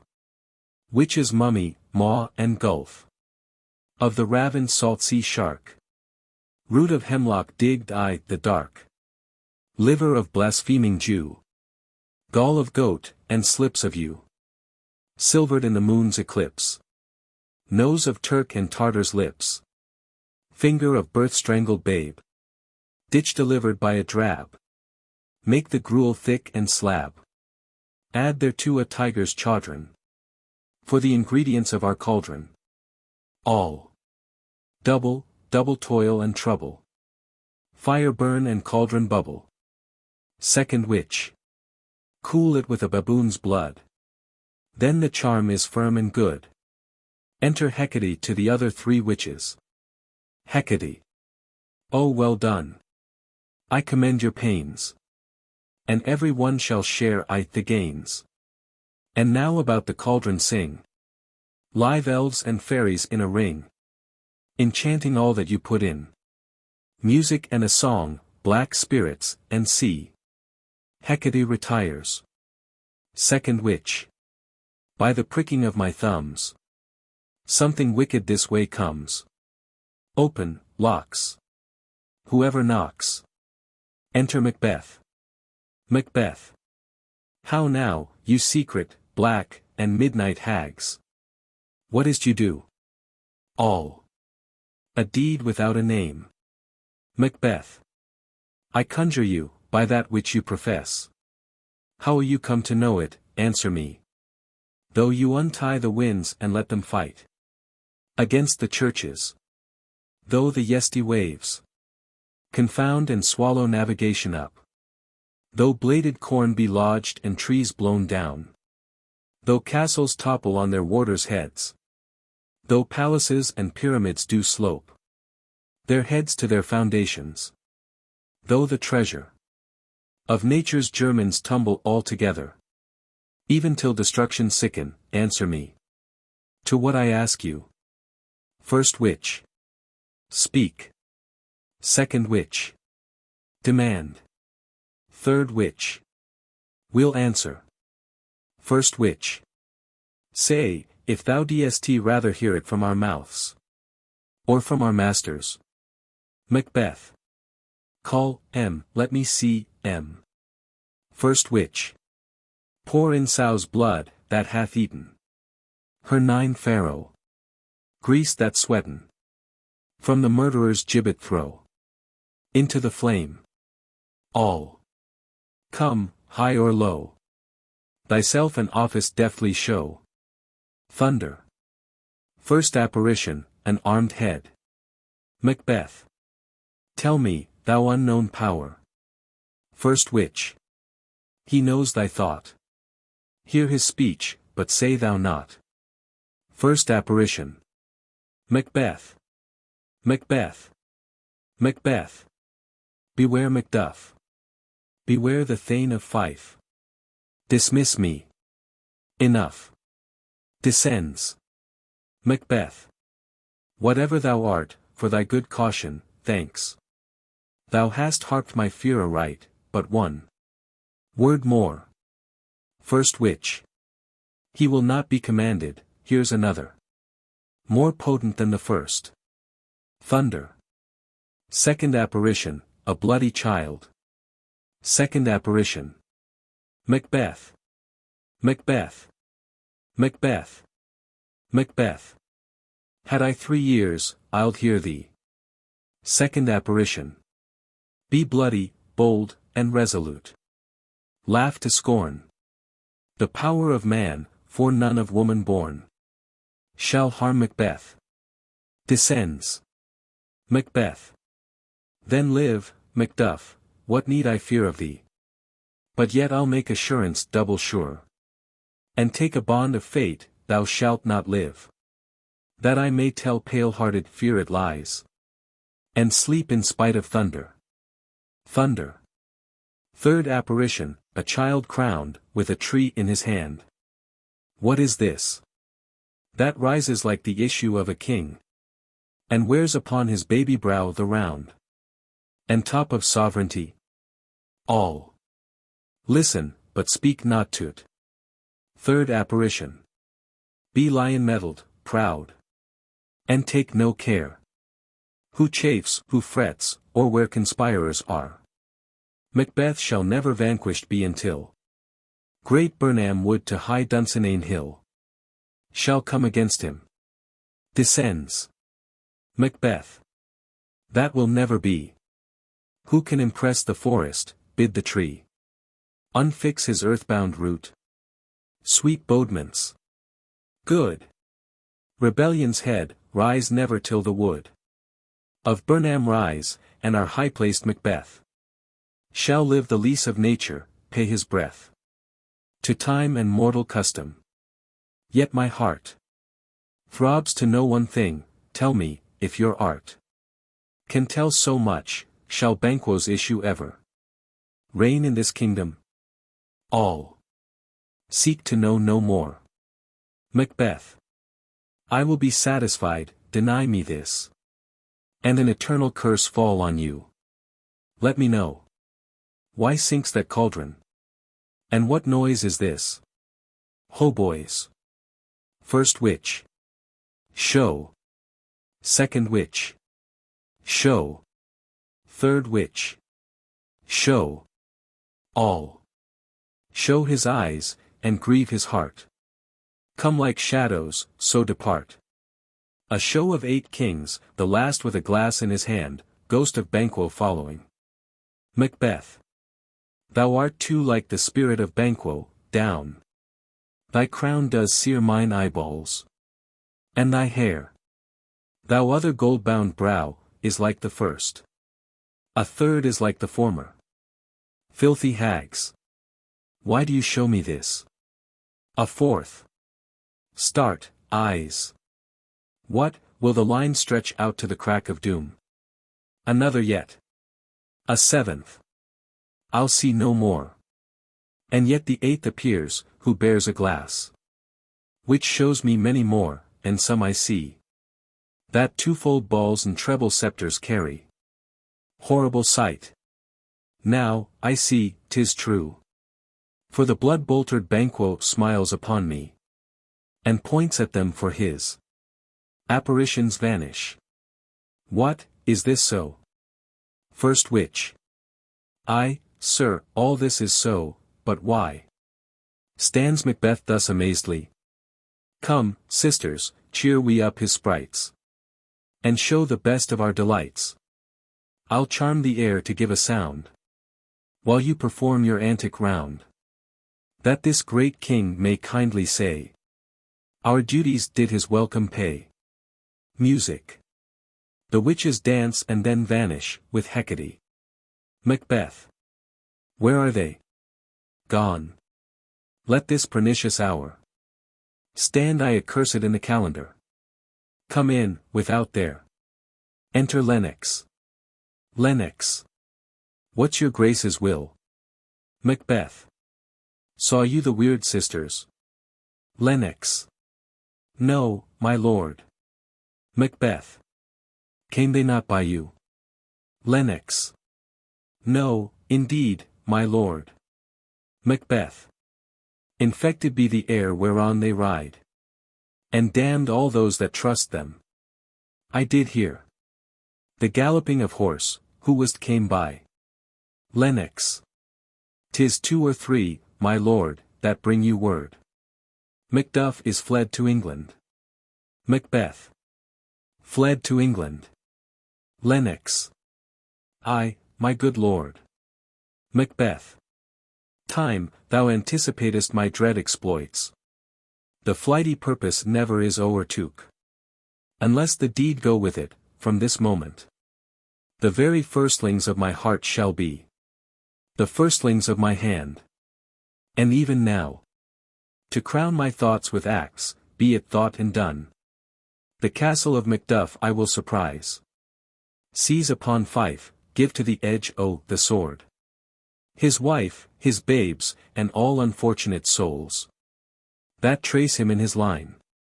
No boasting like a fool. This deed I'll do before this purpose cool.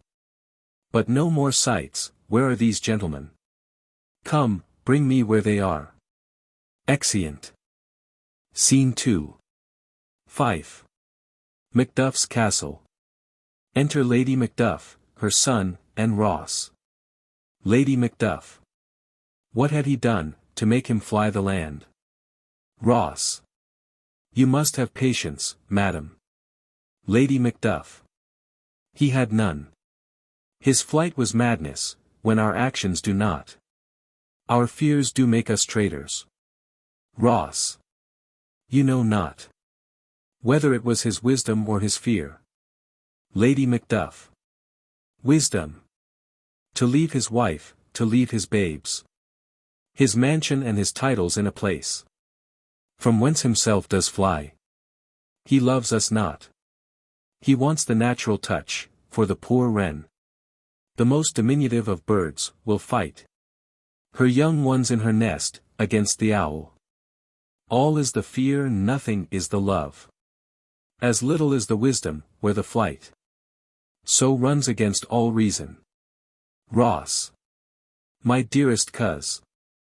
I pray you, school yourself, but for your husband. He is noble, wise, judicious, and best knows the fits the season. I dare not speak much further. But cruel are the times, when we are traitors. And do not know ourselves, when we hold rumor. From what we fear, yet know not what we fear. But float upon a wild and violent sea. Each way and move. I take my leave of you.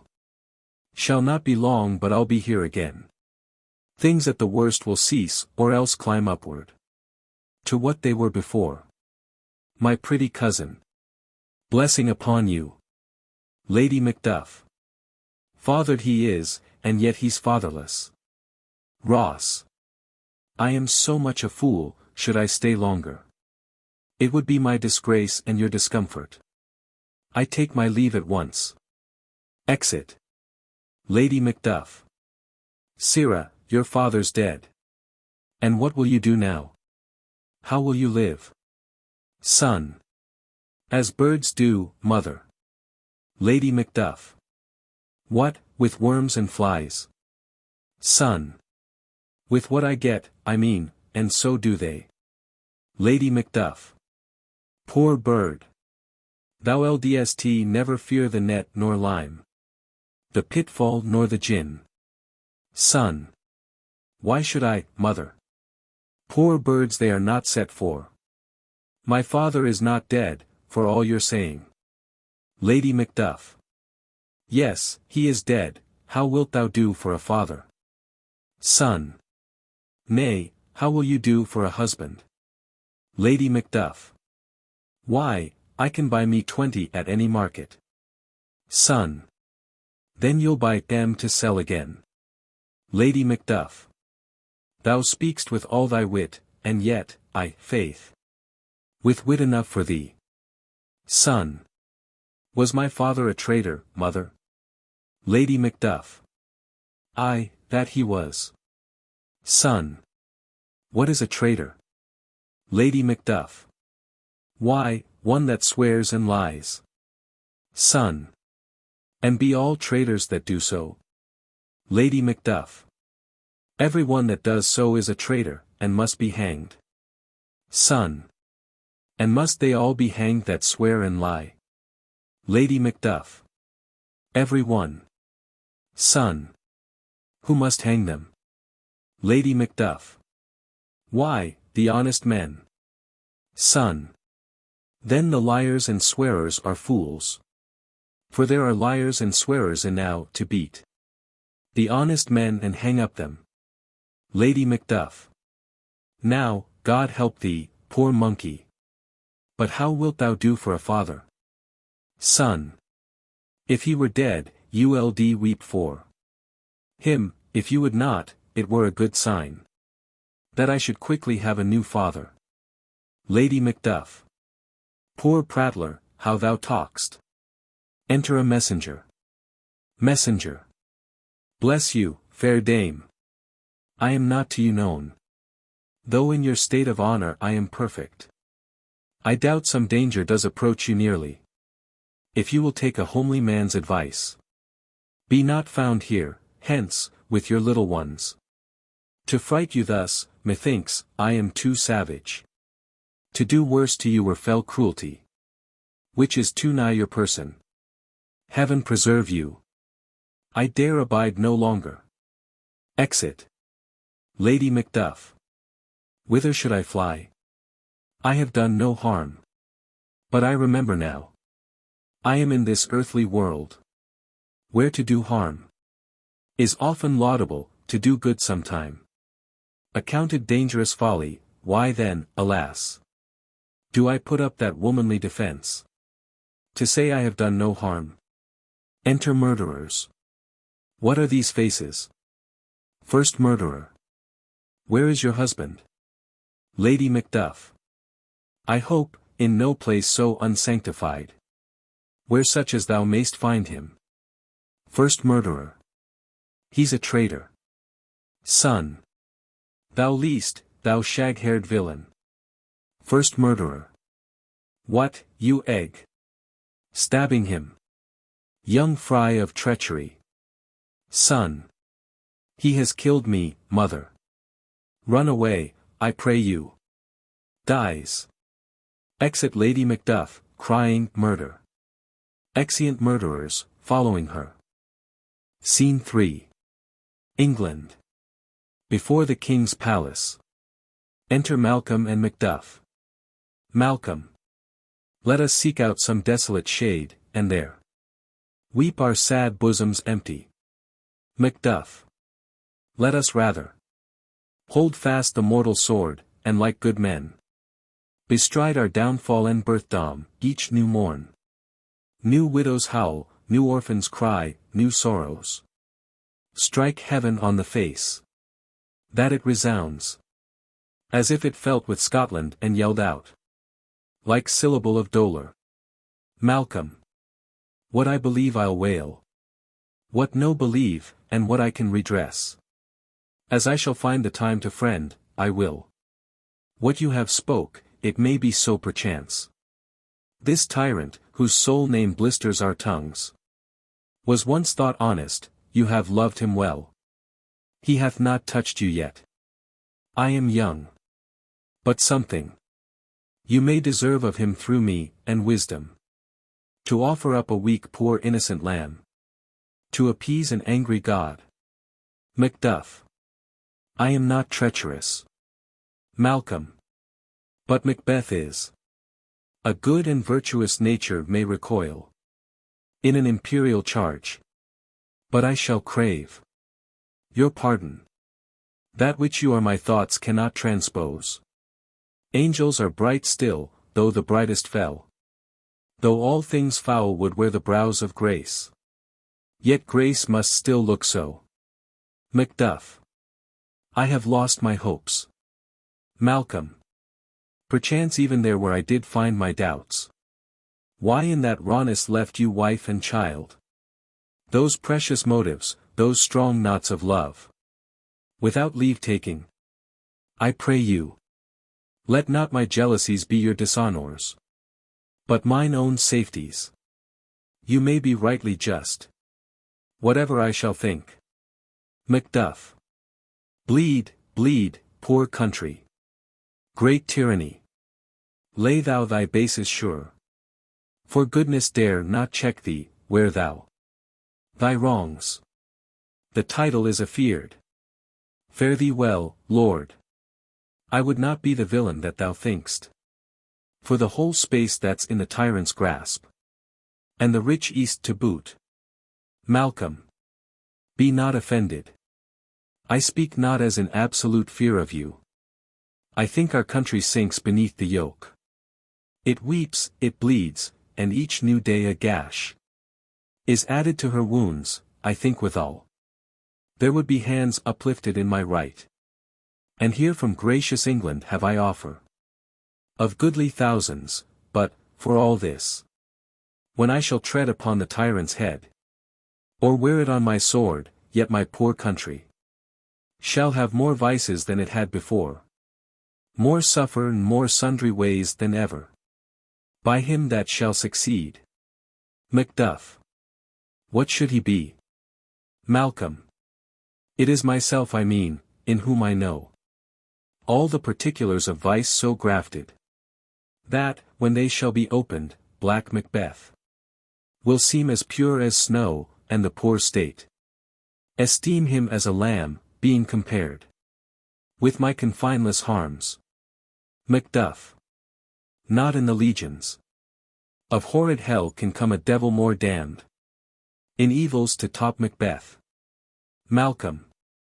I grant him bloody, luxurious, avaricious, false, deceitful, sudden, malicious, smacking of every sin. That has a name, but there's no bottom, none.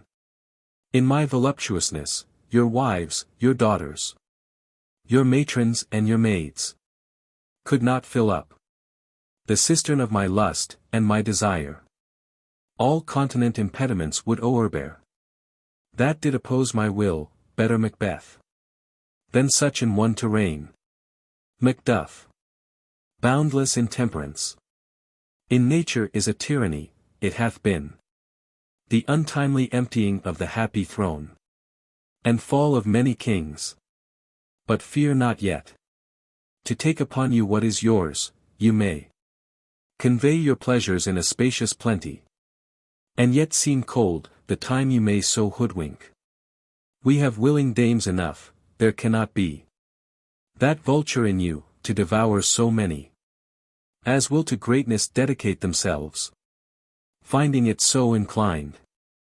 Malcolm.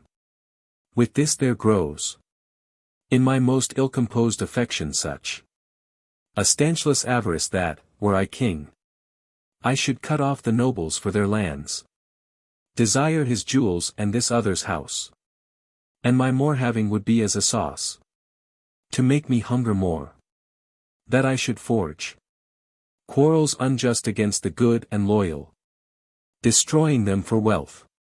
Macduff.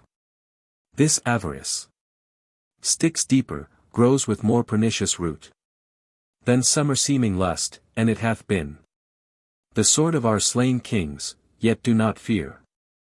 Scotland hath foisons to fill up your will. Of your mere own, all these are portable. With other graces wait. Malcolm. But I have none, the king becoming graces, as justice, verity, temperance, stableness, bounty, perseverance, mercy, lowliness, devotion, patience, courage, fortitude. I have no relish of them, but abound in the division of each several crime, acting it many ways. Nay, had I power, I should pour the sweet milk of concord into hell, uproar the universal peace, confound All unity on earth. Macduff. O Scotland, Scotland. Malcolm. If such a one be fit to govern, speak. I am as I have spoken. Macduff. Fit to govern. No, not to live. O nation miserable. With an untitled tyrant bloody sceptred. When shalt thou see thy wholesome days again? Since that the truest issue of thy throne by his own interdiction stands accursed, and does blaspheme his breed? Thy royal father was a most sainted king, the queen that bore thee oftener upon her knees than on her feet died every day she lived. Fare thee well. These evils thou repeat'st upon thyself have banished me from Scotland. O my breast, thy hope ends here. Malcolm. Macduff, this noble passion, child of integrity, hath from my soul wiped the black scruples, reconciled my thoughts to thy good truth and honor. Devilish Macbeth, by many of these trains hath sought to win me into his power, and modest wisdom plucks me from overcredulous haste, but God above deal between thee and me.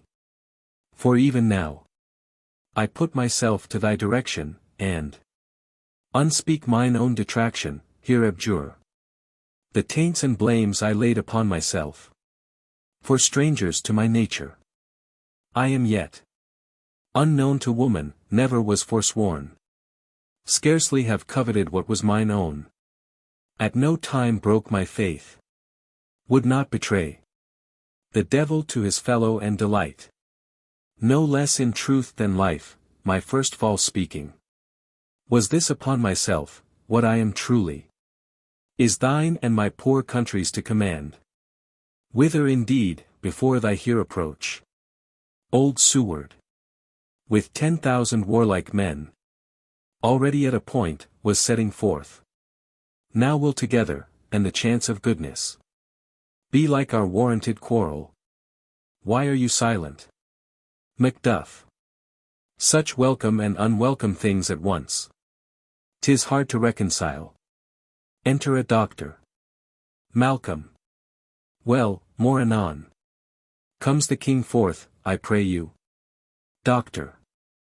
Ay, sir, there are a crew of wretched souls that stay his cure, their malady convinces. The great essay of art, but at his touch such sanctity hath heaven given his hand, they presently amend. Malcolm. I thank you, doctor. Exit doctor. Macduff. What's the disease he means? Malcolm. 'Tis called the evil. A most miraculous work in this good king, which often, since my here remain in England, I have seen him do. How he solicits heaven himself best knows, but strangely visited people, all swollen and ulcerous, pitiful to the eye. The mere despair of surgery, he cures, hanging a golden stamp about their necks, put on with holy prayers, and 'tis spoken. To the succeeding royalty he leaves the healing benediction. With this strange virtue, he hath a heavenly gift of prophecy, and sundry blessings hang about his throne, that speak him full of grace. Enter Ross. Macduff. See, who comes here? Malcolm. My countryman, but yet I know him not. Macduff. My ever-gentle cousin, welcome hither. Malcolm. I know him now. Good God, betimes remove the means that makes us strangers. Ross. Sir, amen. Macduff. Stand Scotland where it did? Ross. Alas, poor country, almost afraid to know itself. It cannot be called our mother, but our grave, where nothing, but who knows nothing, is once seen to smile. Where sighs and groans and shrieks that rend the air are made, not marked, where violent sorrow seems a modern ecstasy, the dead man's knell. Is there scarce asked for who, and good men's lives expire before the flowers in their caps, dying or ere they sicken. Macduff. Oh, relation. Too nice, and yet too true. Malcolm. What's the newest grief? Ross. That of an hour's age doth hiss the speaker. Each minute teems a new one. Macduff. How does my wife? Ross. Why, well. Macduff. And all my children? Ross. Well too. Macduff. The tyrant has not battered at their peace. Ross. No. They were well at peace when I did leave M. Macduff. But not a niggard of your speech, how goest? Ross. When I came hither to transport the tidings, which I have heavily borne, there ran a rumour of many worthy fellows that were out, which was to my belief witnessed the rather, for that I saw the tyrant's power afoot. Now is the time of help, your eye in Scotland would create soldiers, make our women fight, to doff their dire distresses. Malcolm. Beat their comfort.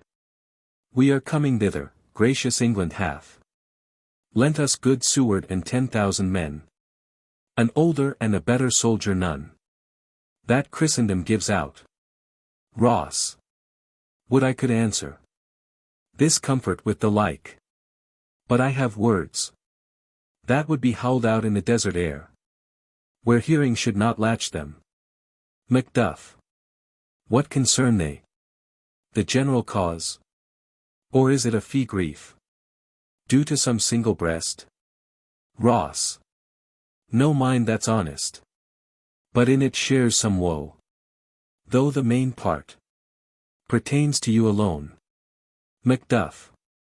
If it be mine, keep it not from me, quickly let me have it. Ross. Let not your ears despise my tongue for ever, which shall possess them with the heaviest sound that ever yet they heard. Macduff. I guess at it. Ross. Your castle is surprised, your wife and babes savagely slaughtered, to relate the manner, were, on the quarry of these murdered deer, to add the death of you. Malcolm. Merciful heaven! What, man? Ne'er pull your hat upon your brows. Give sorrow words, the grief that does not speak whispers the o'erfraught heart and bids it break. Macduff. My children too. Ross. Wife, children, servants, all that could be found. Macduff. And I must be from thence. My wife killed too. Ross. I have said. Malcolm. Be comforted. Let's make us medicines of our great revenge, to cure this deadly grief. Macduff. He has no children. All my pretty ones. Did you say all? Oh hellkite. All. What, all my pretty chickens and their dam? At one fell swoop. Malcolm. Dispute it like a man. Macduff. I shall do so. But I must also feel it as a man. I cannot but remember such things were that were most precious to me. Did heaven look on, and would not take their part? Sinful Macduff. They were all struck for thee. Not that I am. Not for their own demerits, but for mine. Fell slaughter on their souls. Heaven rest them now. Malcolm. Be this the whetstone of your sword, let grief convert to anger, blunt not the heart, enrage it. Macduff. Oh, I could play the woman with mine eyes, and braggart with my tongue. But, gentle heavens, cut short all intermission. Front to front. Bring thou this fiend of Scotland and myself. Within my sword's length set him, if he 'scape. Heaven forgive him too. Malcolm. This tune goes manly. Come, go we to the king, our power is ready. Our lack is nothing but our leave. Macbeth is ripe for shaking, and the powers above put on their instruments. Receive what cheer you may. The night is long that never finds the day. Exeunt. Act 5. Scene 1. Dunsinane. Anteroom in the castle. Enter a doctor of physic and a waiting gentlewoman. Doctor. I have 2 nights watched with you, but can perceive no truth in your report. When was it she last walked? Gentlewoman. Since his majesty went into the field, I have seen her rise from her bed, throw her nightgown upon her, unlock her closet, take forth paper, fold it, write upon't, read it, afterward seal it, and again return to bed. Yet all this while in a most fast sleep. Doctor. A great perturbation in nature, to receive at once the benefit of sleep, and do the effects of watching. In this slumbery agitation, besides her walking and other actual performances, what, at any time, have you heard her say? Gentlewoman. That, sir, which I will not report after her. Doctor. You may to me, and 'tis most meet you should. Gentlewoman. Neither to you nor any one, having no witness to confirm my speech. Enter Lady Macbeth, with a taper. Lo you, here she comes. This is her very guise. And, upon my life, fast asleep. Observe her, stand close. Doctor. How came she by that light? Gentlewoman. Why, it stood by her, she has light by her. Continually, 'tis her command. Doctor. You see, her eyes are open. Gentlewoman. Aye, but their sense is shut. Doctor. What is it she does now? Look, how she rubs her hands. Gentlewoman. It is an accustomed action with her, to seem thus. Washing her hands, I have known her continue in this a quarter of an hour. Lady Macbeth. Yet here's a spot. Doctor. Hark. She speaks, I will set down what comes from her, to satisfy my remembrance the more strongly. Lady Macbeth. Out, damned spot. Out, I say, 1, 2, why? Then, 'tis time to do't, hell is murky, fie, my lord, fie. A soldier, and afeard? What need we fear who knows it, when none can call our power to account? Yet who would have thought the old man to have had so much blood in him? Doctor. Do you mark that? Lady Macbeth. The Thane of Fife had a wife, where is she now? What, will these hands ne'er be clean? No more oh. That, my lord, no more oh that, you mar all with this starting. Doctor. Go to, you have known what you should not. Gentlewoman. She has spoke what she should not, I am sure of that, heaven knows what she has known. Lady Macbeth. Here's the smell of the blood still, all the perfumes of Arabia will not sweeten this little hand. Oh, oh, oh. Doctor. What a sigh is there. The heart is sorely charged. Gentlewoman. I would not have such a heart in my bosom for the dignity of the whole body. Doctor. Well, well, well. Gentlewoman. Pray God it be, sir. Doctor. This disease is beyond my practice, yet I have known those which have walked in their sleep who have died holily in their beds. Lady Macbeth. Wash your hands, put on your nightgown, look not so pale, I tell you yet again, Banquo's buried. He cannot come out on's grave. Doctor. Even so. Lady Macbeth. To bed, to bed. There's knocking at the gate. Come, come, come, come, give me your hand.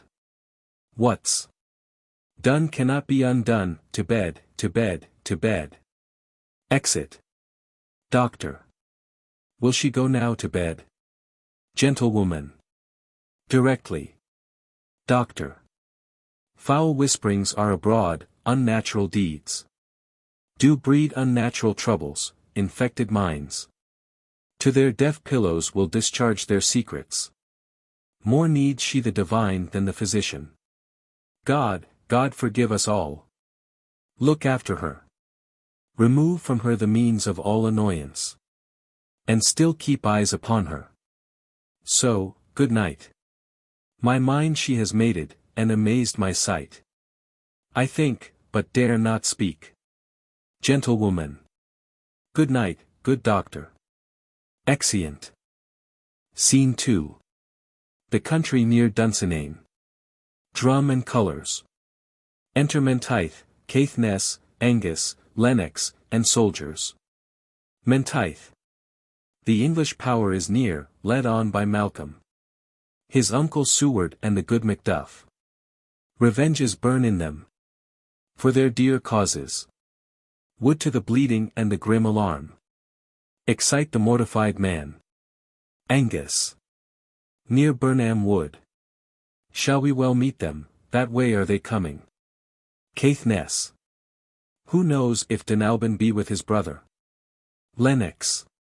For certain, sir, he is not, I have a file. Of all the gentry, there is Seward's son. And many unrough youths that even now protest their first of manhood. Menteith. What does the tyrant? Caithness. Great Dunsinane he strongly fortifies. Some say he's mad, others that lesser hate him. Do call it valiant fury, but, for certain, he cannot buckle his distempered cause. Within the belt of rule. Angus. Now does he feel his secret murders sticking on his hands. Now minutely revolts upbraid his faith breach. Those he commands move only in command. Nothing in love, now does he feel his title hang loose about him, like a giant's robe, upon a dwarfish thief. Menteith. Who then shall blame his pestered senses to recoil and start, when all that is within him does condemn itself for being there? Caithness. Well, march we on, to give obedience where 'tis truly owed. Meet we the medicine of the sickly weal, and with him pour we in our country's purge, each drop of us. Lennox. Or so much as it needs, to do the sovereign flower and drown the weeds. Make we our march towards Burnham. Exeunt, marching. Scene 3. Dunsinane. A room in the castle. Enter Macbeth, doctor, and attendants. Macbeth. Bring me no more reports, let them fly all. Till Burnham would remove to Dunsinane. I cannot taint with fear. What's the boy Malcolm? Was he not born of woman? The spirits that know all mortal consequences have pronounced me thus. Fear not, Macbeth, no man that's born of woman shall e'er have power upon thee. Then fly, false thanes, and mingle with the English epicures. The mind I sway by and the heart I bear shall never sag with doubt nor shake with fear. Enter a servant. The devil damn thee black, thou cream-faced loon.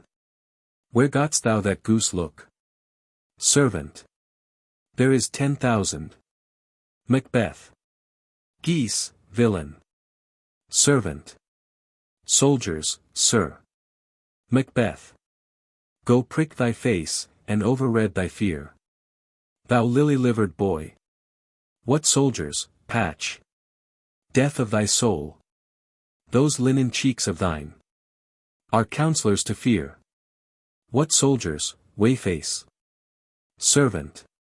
The English force, so please you. Macbeth. Take thy face hence. Exit servant. Satan, I am sick at heart. When I behold Satan, I say, this push will cheer me ever, or disseat me now. I have lived long enough, my way of life is fallen into the sere, the yellow leaf. And that which should accompany old age, as honor, love, obedience, troops of friends, I must not look to have.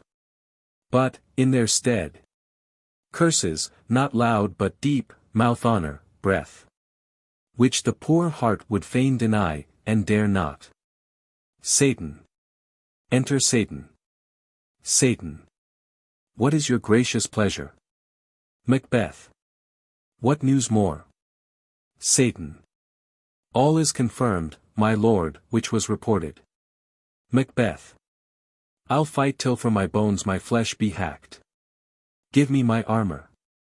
Satan. 'Tis not needed yet. Macbeth.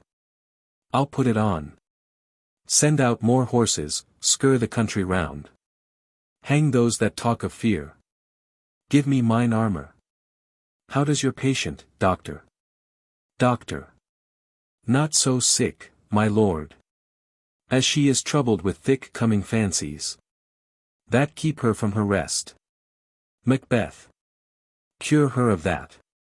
Canst thou not minister to a mind diseased? Pluck from the memory a rooted sorrow. Raise out the written troubles of the brain. And with some sweet oblivious antidote, cleanse the stuffed bosom of that perilous stuff, which weighs upon the heart. Doctor. Therein the patient must minister to himself. Macbeth. Throw physic to the dogs, I'll none of it. Come, put mine armor on, give me my staff. Satan, send out. Doctor, the thanes fly from me. Come, sir, dispatch. If thou couldst, doctor, cast the water of my land, find her disease, and purge it to a sound and pristine health, I would applaud thee to the very echo. That should applaud again, pulled off, I say.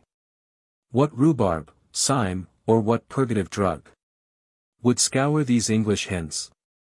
Hear'st thou of them? Doctor. I, my good lord, your royal preparation makes us hear something. Macbeth. Bring it after me. I will not be afraid of death and bane, till Burnham Forest come to Dunsinane. Doctor.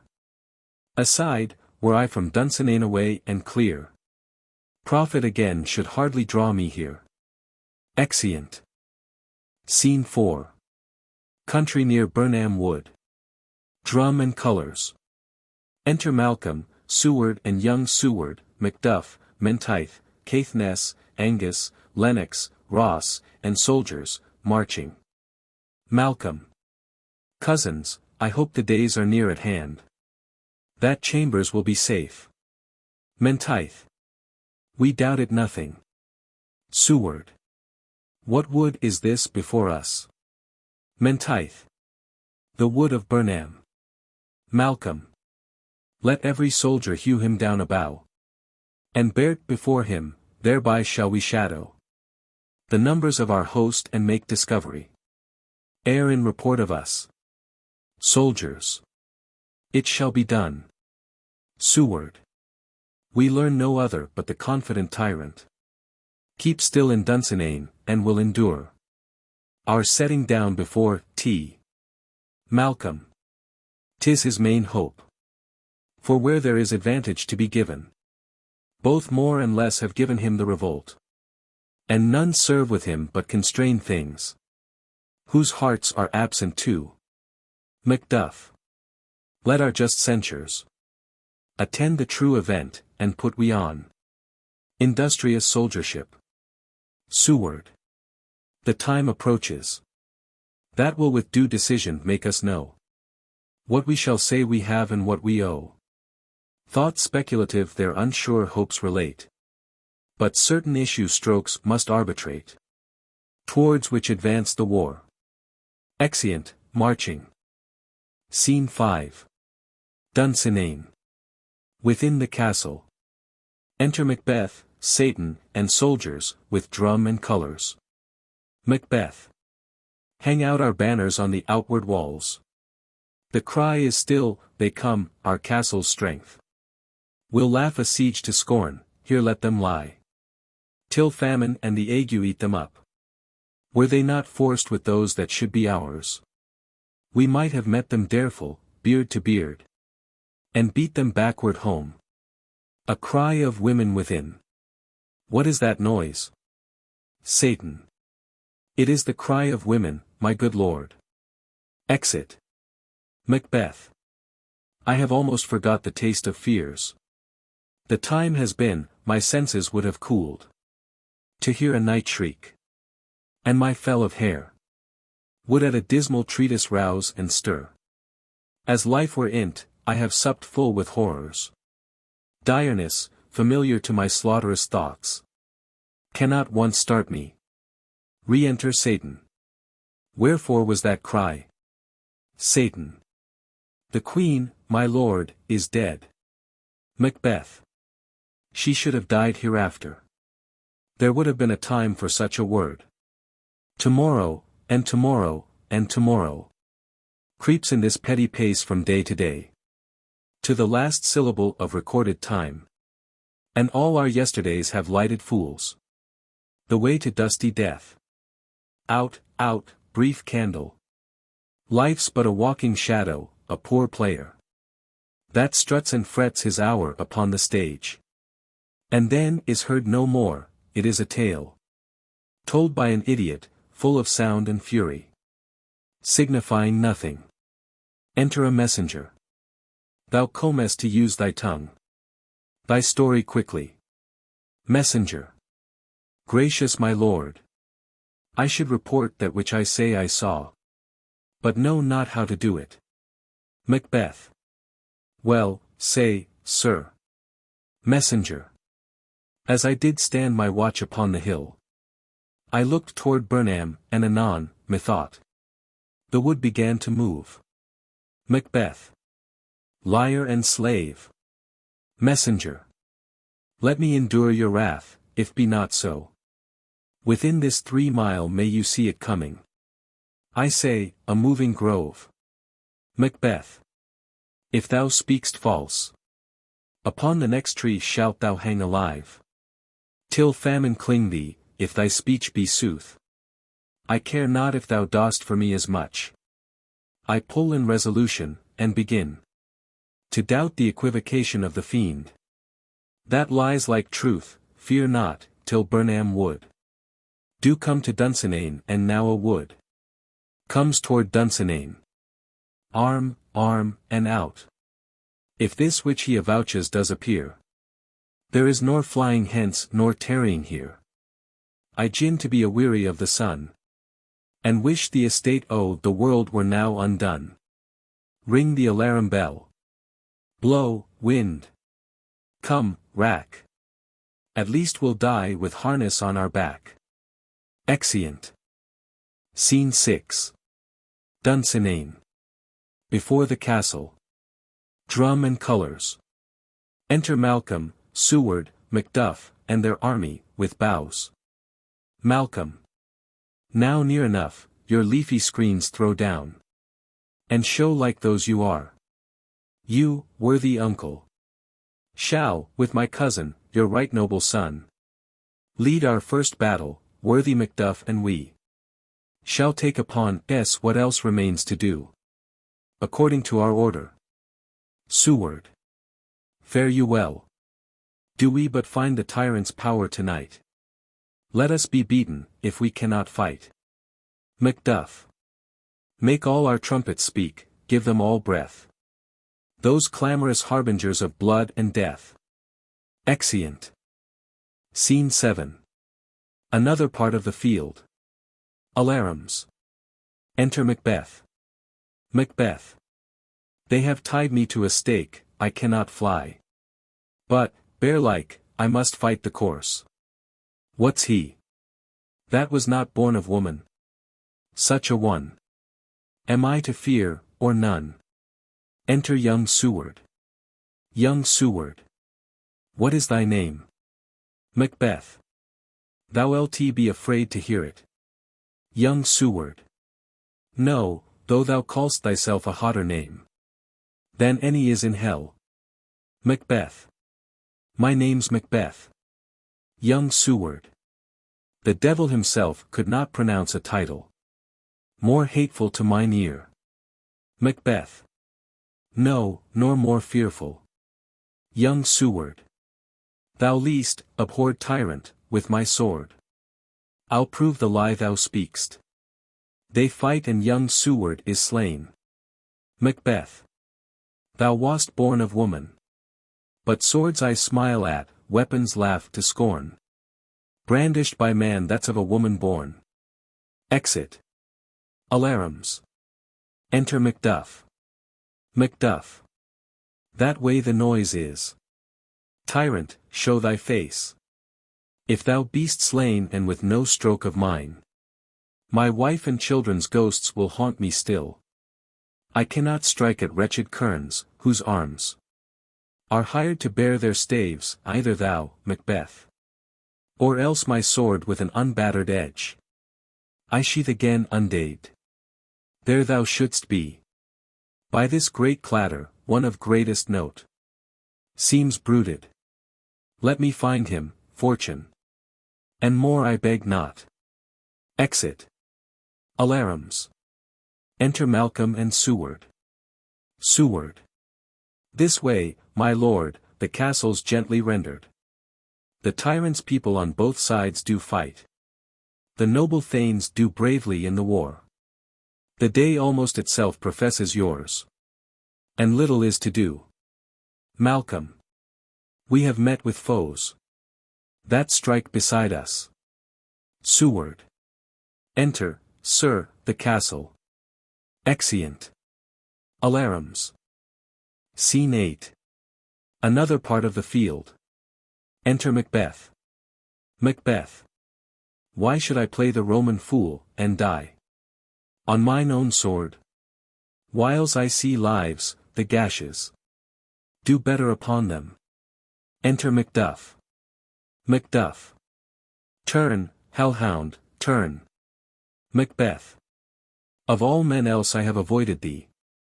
But get thee back, my soul is too much charged with blood of thine already. Macduff. I have no words. My voice is in my sword, thou bloodier villain. Then terms can give thee out. They fight. Macbeth. Thou losest labour. As easy mayst thou the entrenchant air with thy keen sword impress as make me bleed. Let fall thy blade on vulnerable crests. I bear a charmed life, which must not yield to one of woman born.